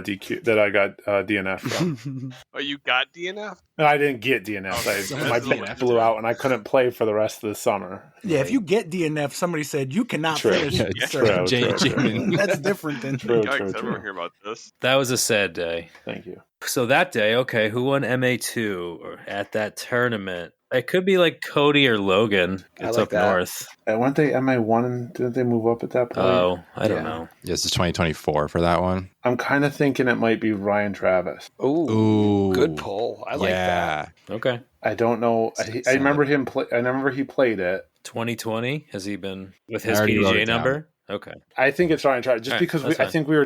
When we were talking beforehand, he was. I agree. Yeah. Okay. I think it's Ryan Travis. I didn't do his numbers. I apologize. I don't know. You guys agree? Sure. Sure. Yes. All right, so now there's a bonus question. I think in the bonus question, because it's not a yes or no, bonus questions can be stolen in this, I think. Ooh. Great. So your Mm. bonus question for this is, what is Ryan Travis's PDGA number? Shit. 69? No, stop.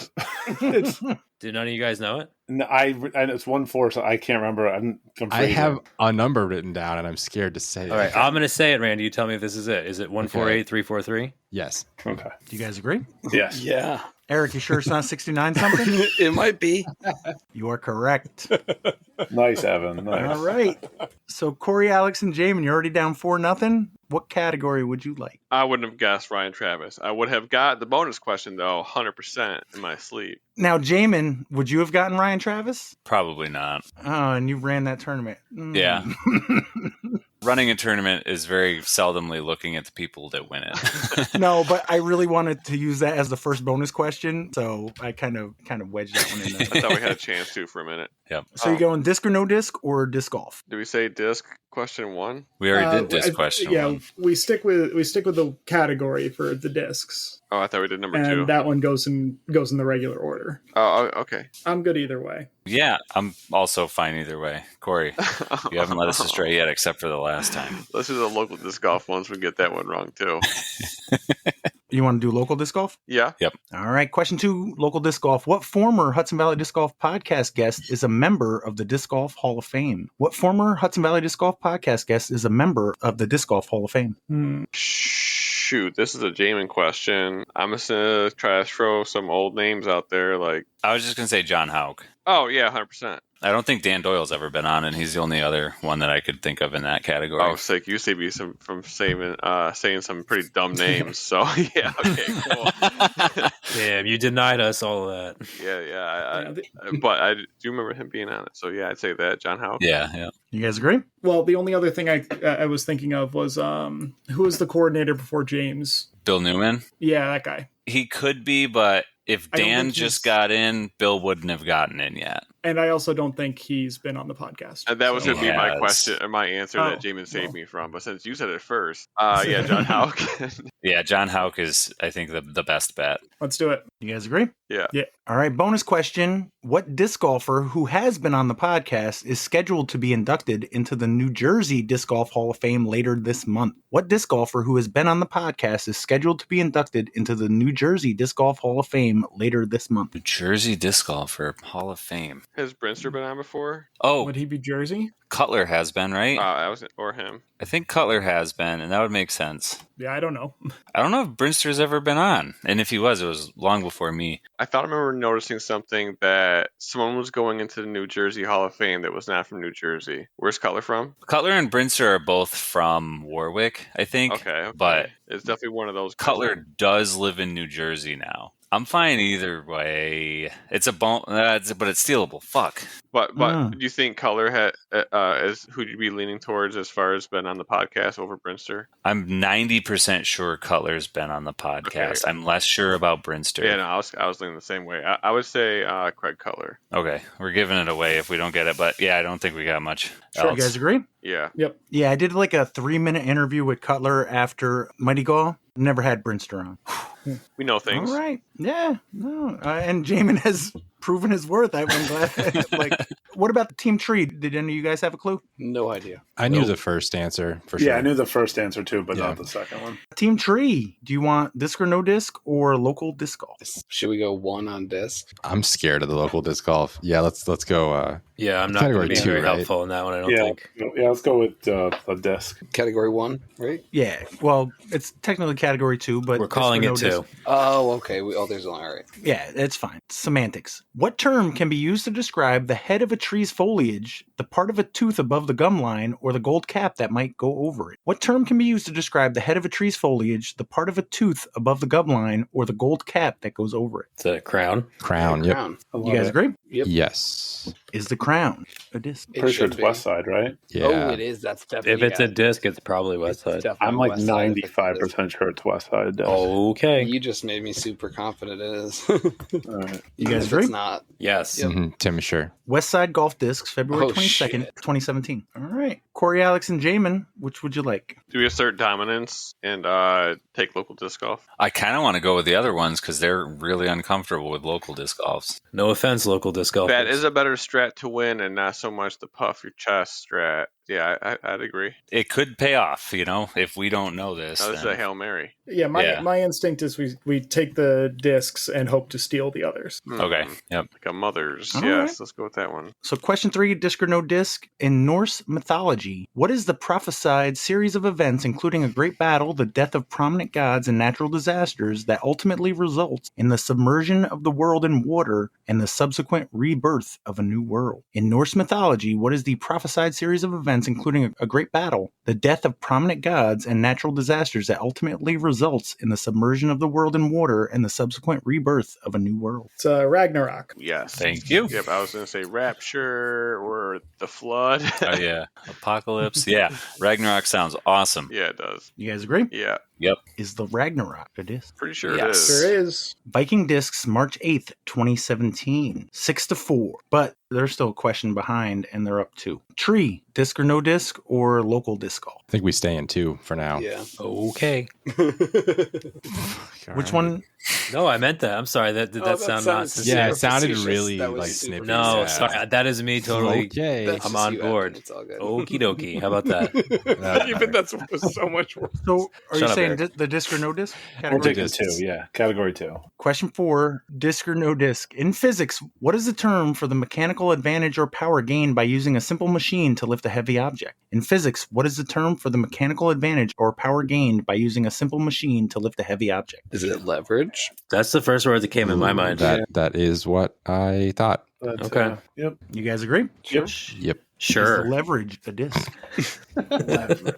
This is the first one that I don't like as much. Although I don't know. Kind of a cool name. Like, I mean, Kind of a cool name. considering what discs are called, I mean, not as cool as Ragnarok. I was also thinking Rapture for that one, so don't go with my answer. I have no idea. I'm don't going to say know. no. I mean, it is a noun, but But dude, this could be the twist. we've had 3 yeses, so This I feels think- like the twisting Yeah, this is a point. twist. I think it's a twist. It's a trap. I say we go no. All right. We're going no. No? That is it. No. You are correct. What? Oh my gosh. Corey, Tim, Ooh, I'm jumping teams again. I'm looking at last week's.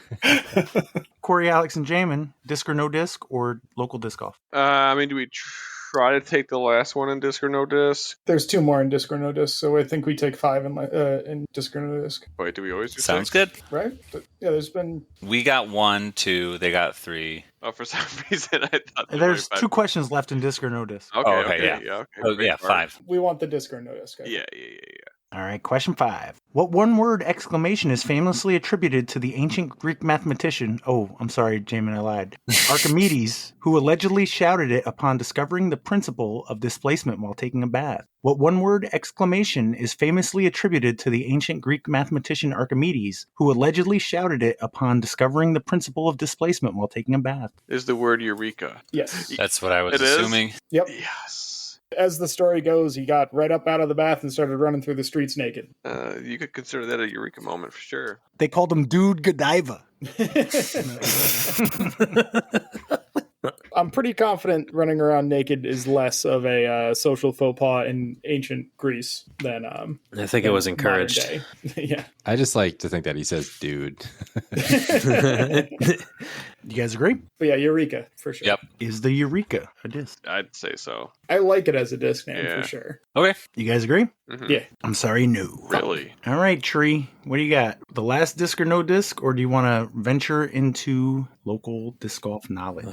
Let's close out the disc or no disc, Yeah, right? let's send it on the discs. Yep. All right. Question 6, disc or no disc. What Japanese-made compact crossover SUV is widely known for having a popular and long-running plug-in hybrid electric vehicle version? Its name means a person who is away from their native land. What Japanese-made compact crossover SUV is widely known for having a popular and long-running plug-in hybrid electric vehicle version? Its name means a person who is away from their native land. I figured out the category at least. You did? What is it? Yeah, tell us. It's all TV shows. Oh, Oh, Close Oh, of the shit. Crown, Ragnarok, Leverage. I don't watch TV shows anymore. A lot of them are older, so... So, anyways, a car named after an older show, according to Pat. Well, no, I said some Words of them that are mean- older. Like Closer, that was a few years ago. That's all. Yeah. One more time, if you don't mind, just to I want to focus on the second part, like a word of someone who's away from home. exactly. I'm going to read the whole thing, though. Oh, love it. I'm going to tune out the first part. No, don't.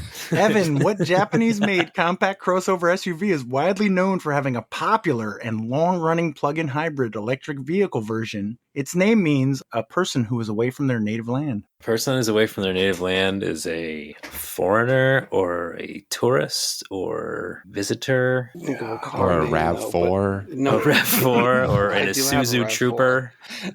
Taurus, like Crossover SUV.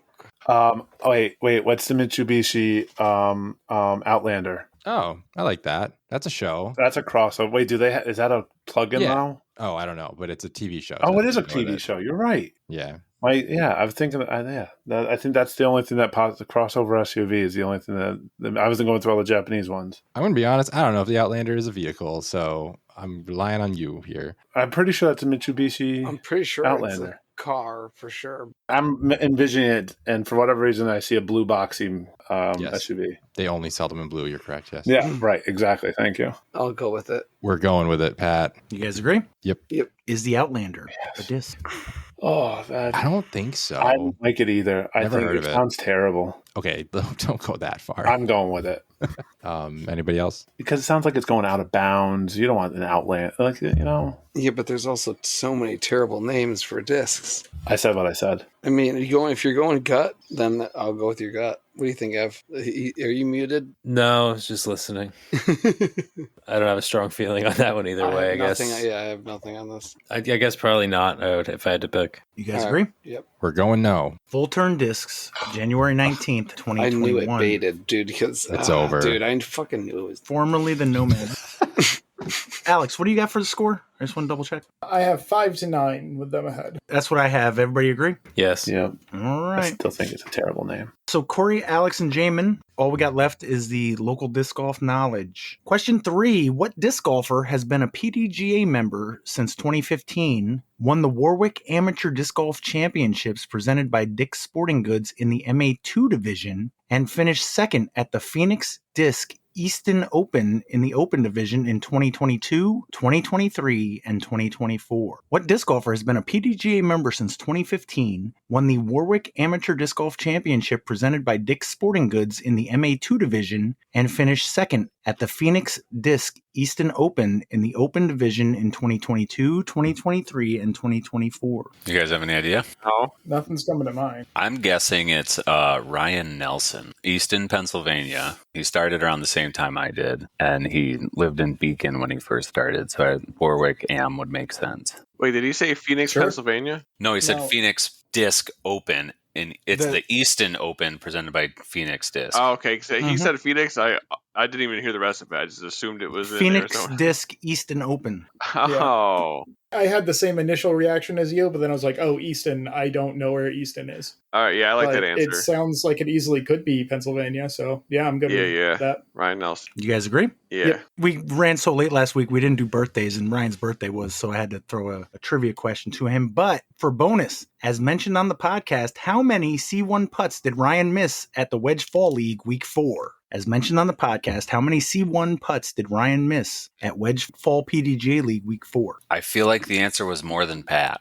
No, I didn't play. Oh, Good okay. answer. 10. I want to say, was it 10? I have no idea. I mean, Yeah, I'm just kind of. I assumed it was guessing something here, more than but- 6 or more. Sounds like a reasonable answer. Didn't he shoot like 14 down or something like that? I don't remember that part. I don't know. He shot really well at something. I don't remember what it was. Wait, was it one Well, I round? hope or it two wasn't rounds? this. Fall It league. was a league, right? Okay, yeah. Yeah, one so it'd be round. one. 10 seems like a great number, but a little high. Yeah, I don't know why that's. Yeah, but he was probably exaggerating when he said it. So They played whites. He shot minus 11. 11. There's at least one eagle opportunity out there. 10 could still make sense. My answer is 6 for absolutely zero reason. I don't remember what the fuck you said. In my head, it was something high like 10, but I mean, it's just I like so- 10 all of a sudden because, yeah, he It's so exaggerated difficult it. to It wouldn't even narrow make down. sense to miss 10 circle 1 putts and still finish with that score. Where you Might guys as go going with it. Yeah. Sure. All right. Since this one's a number, whoever gets closest wins. All right. Tree, what number? It's 3. As mentioned on the podcast, how many Okay. C1 putts did Ryan miss at Wedge Fall League Week 4? Damn. It's 3. Tim, do you ever think about like making money off of this skill you have instead of this? I don't know. I'd like to, but I don't know how to put it into. I remember useless things. Like that's my gift. Maybe you could count cards. No, I'm not good Not at the that. same. That's not. I'm not. I can't be quick. My brain's too slow for that. Just said 3 with like, I guess you did have a few minutes to think about it, but Oh, I knew it instantly. see, If he had read it to me, I would have done the same thing. I've been holding it in, like it's ready to burst for the last 45 seconds. Like I couldn't hold. I was having a tough time keeping it in. So I get that. I did Yeah. mention it twice. you did. I almost brought that up too, but I didn't want to be a weirdo. I think we're going 3. Yeah. You guys agree? Yeah. Mhm.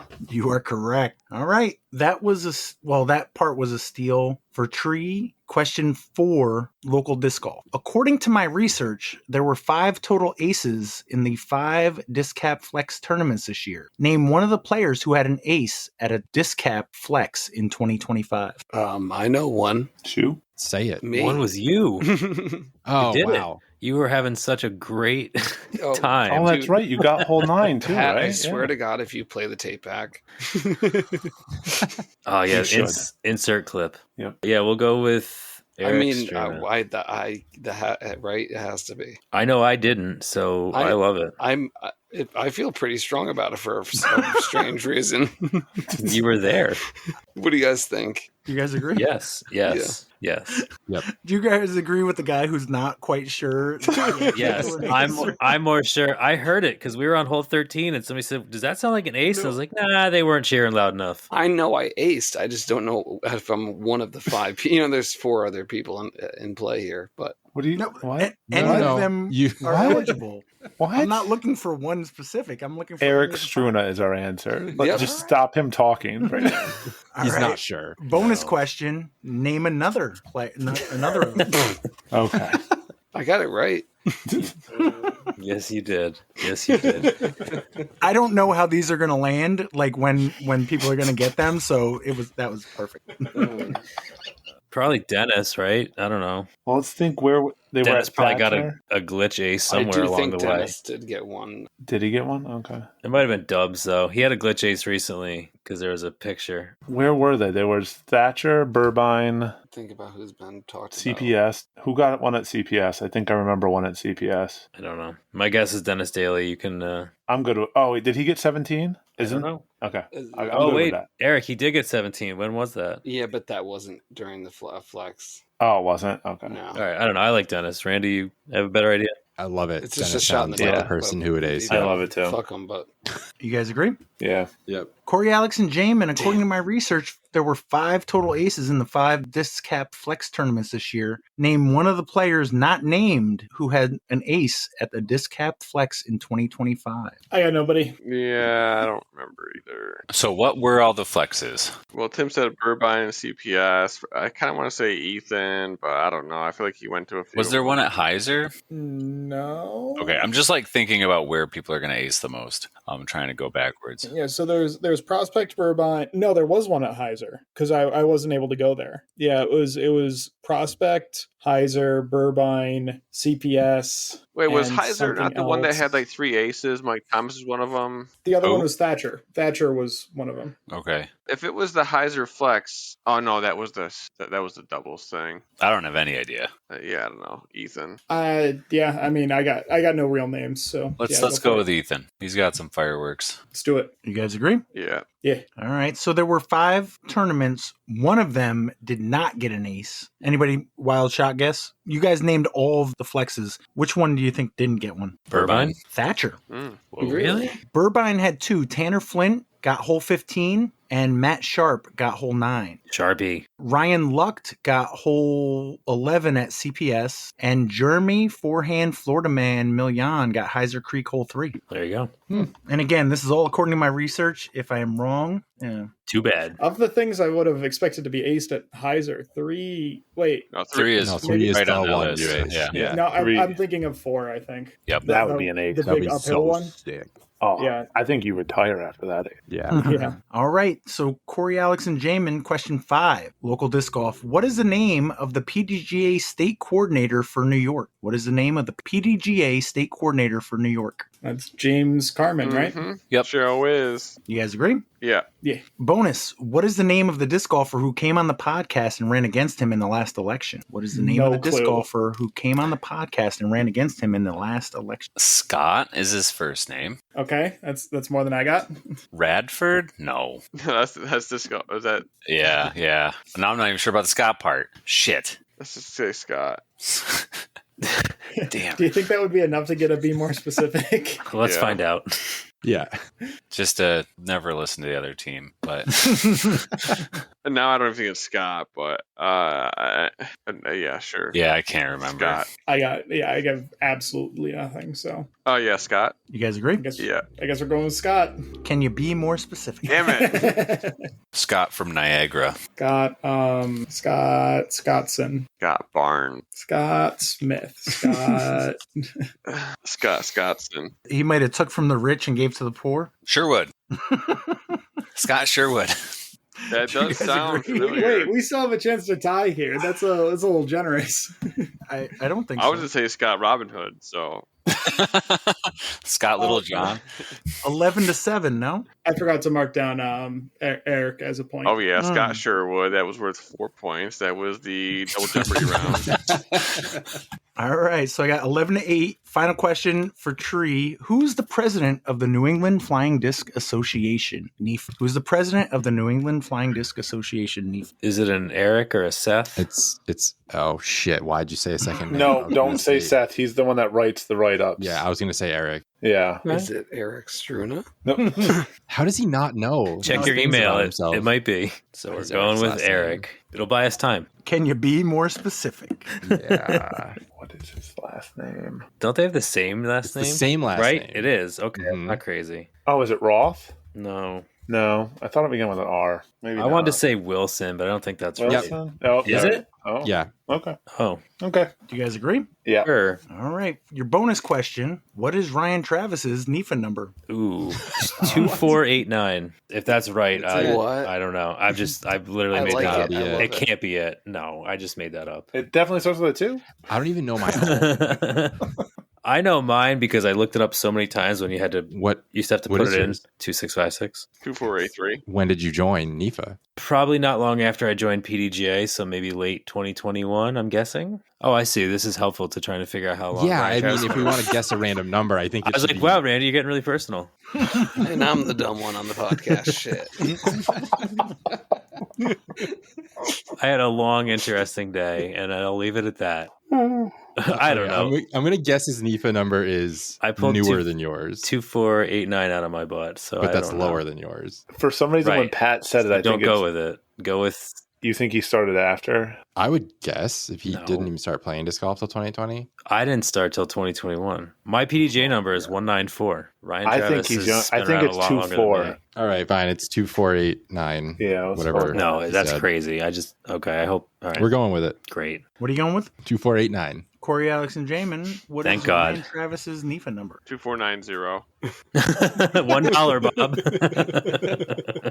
Mine's 2483. I don't know if you guys heard me say that. I snuck that in there, and then you said 6 over mine. So When did you say yours? probably while you guys were jibber jabbering, comparing each other's I freaking guess. NIFA numbers. Yeah, I think 2490 is a good answer. That seems a little high, Nope, I can guarantee you Okay. it's not. or a little. Alex low, is not rather. following the Nope, logic. it's 2490, Alex, guaranteed. All right. Watch. And you guys Go for went it. with 2489, right? Yeah. Okay. Do you guys agree? 2490? Yep. Evan, what was yours again? 2489. No, your actual NIFA number. Oh, mine. Sorry, I think my guess. I am pretty sure I'm 2656. Ryan Travis, 2637. Ah, so he did beat me. And Corey, Alex, and Jaimen get the point because they were closest, but it's still 11-9. Yes, we did it. No, Team Tree won. No, but we did it. What did you do? We got some points. All right. One thing we haven't mentioned and that has ended a couple weeks ago was Skip Ace. Next week we'll do some New York Team Challenge recaps. Maybe we'll have time for Skip Ace, but it's done for the year. I want to give it the appropriate time. I don't want to rush through it. Since we missed it last week, any birthdays in the last couple weeks? We got Ryan Nelson, Mike Schwartz I saw, Zach McDonald. Zach McDonald. Yep. He was on Wednesday. Peter Hodge on Friday. Oh, Craig Henniger was last week. Danny Partin last week. Ryan Travis last week. We mentioned Peter Hodge, right? Brandon Klein. Brandon Klein. Yep, he's on Saturday. John Luch, Long Island guy. Oh, hell yeah, Luch. Happy birthday, Luch. Hans is he's local around here, Beacon guy. Evan Parsley, but that's not until we'll worry about that in a week or two. Yeah, that's the ones I got. I don't know who this Zach Adam guy is, but all right. Well, thank you, Erich, Evan, Alex, Corey, Tim, Randy, Jaimen, and thanks for coming on, Kate and Sweeto. Hudson. Thanks, Pat. Thanks, Pat. Thanks, Pat. Thanks, Pat.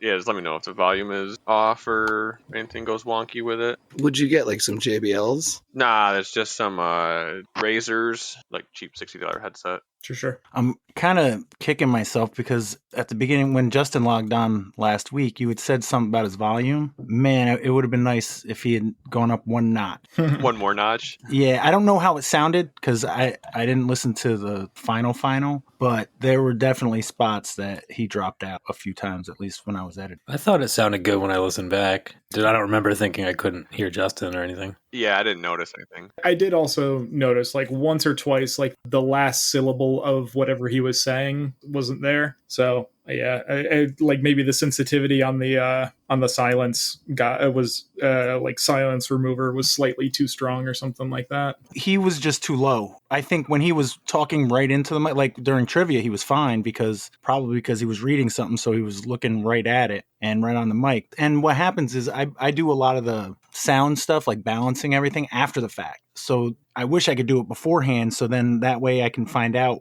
but I'm not going to edit it, upload it to have all that stuff done to it, and then edit it again. That's just ridiculous. The worst gigs are always the ones where you don't get a sound check.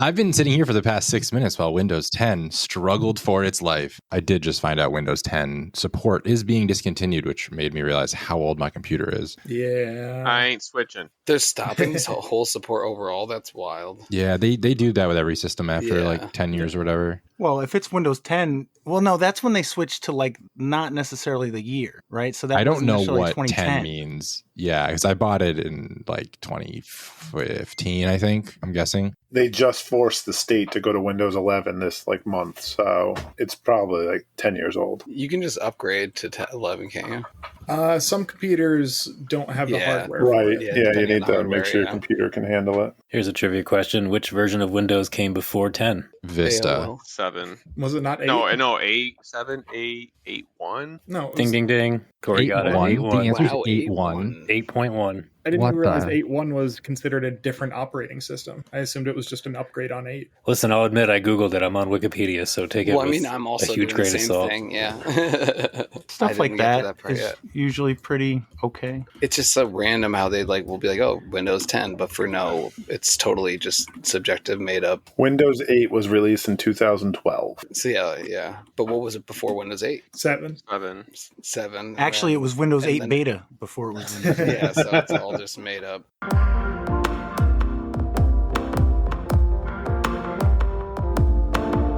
I'm sorry, I'm just writing. I always wait until everybody's on to find out whose name, like this week we have, so I have to write it, I guess I could just copy it, like have everybody's name and then just delete, but who wants? I also like to put them in the order that you logged on. I don't know if I'm just weird like that. I appreciate that. Well, it's usually Alex first. He's surprisingly third this week. It's really just so that I don't get into like any kind of convention like alphabetical order or reverse alphabetical. I just figured this way nobody can complain. It's random.org. Yeah, nobody can complain if they're last, Jaimen. I won, by the way. I was the first one, so I beat everybody. That's the first thing I won at. He was on before I was because I came on and I saw that he was on there, but then he like disappeared and he came back. He's like, "How about now?" And I was like, "I wasn't here to do a mic check with you." So Yep, sounds about right. Hi, Kaitlyn. Hello.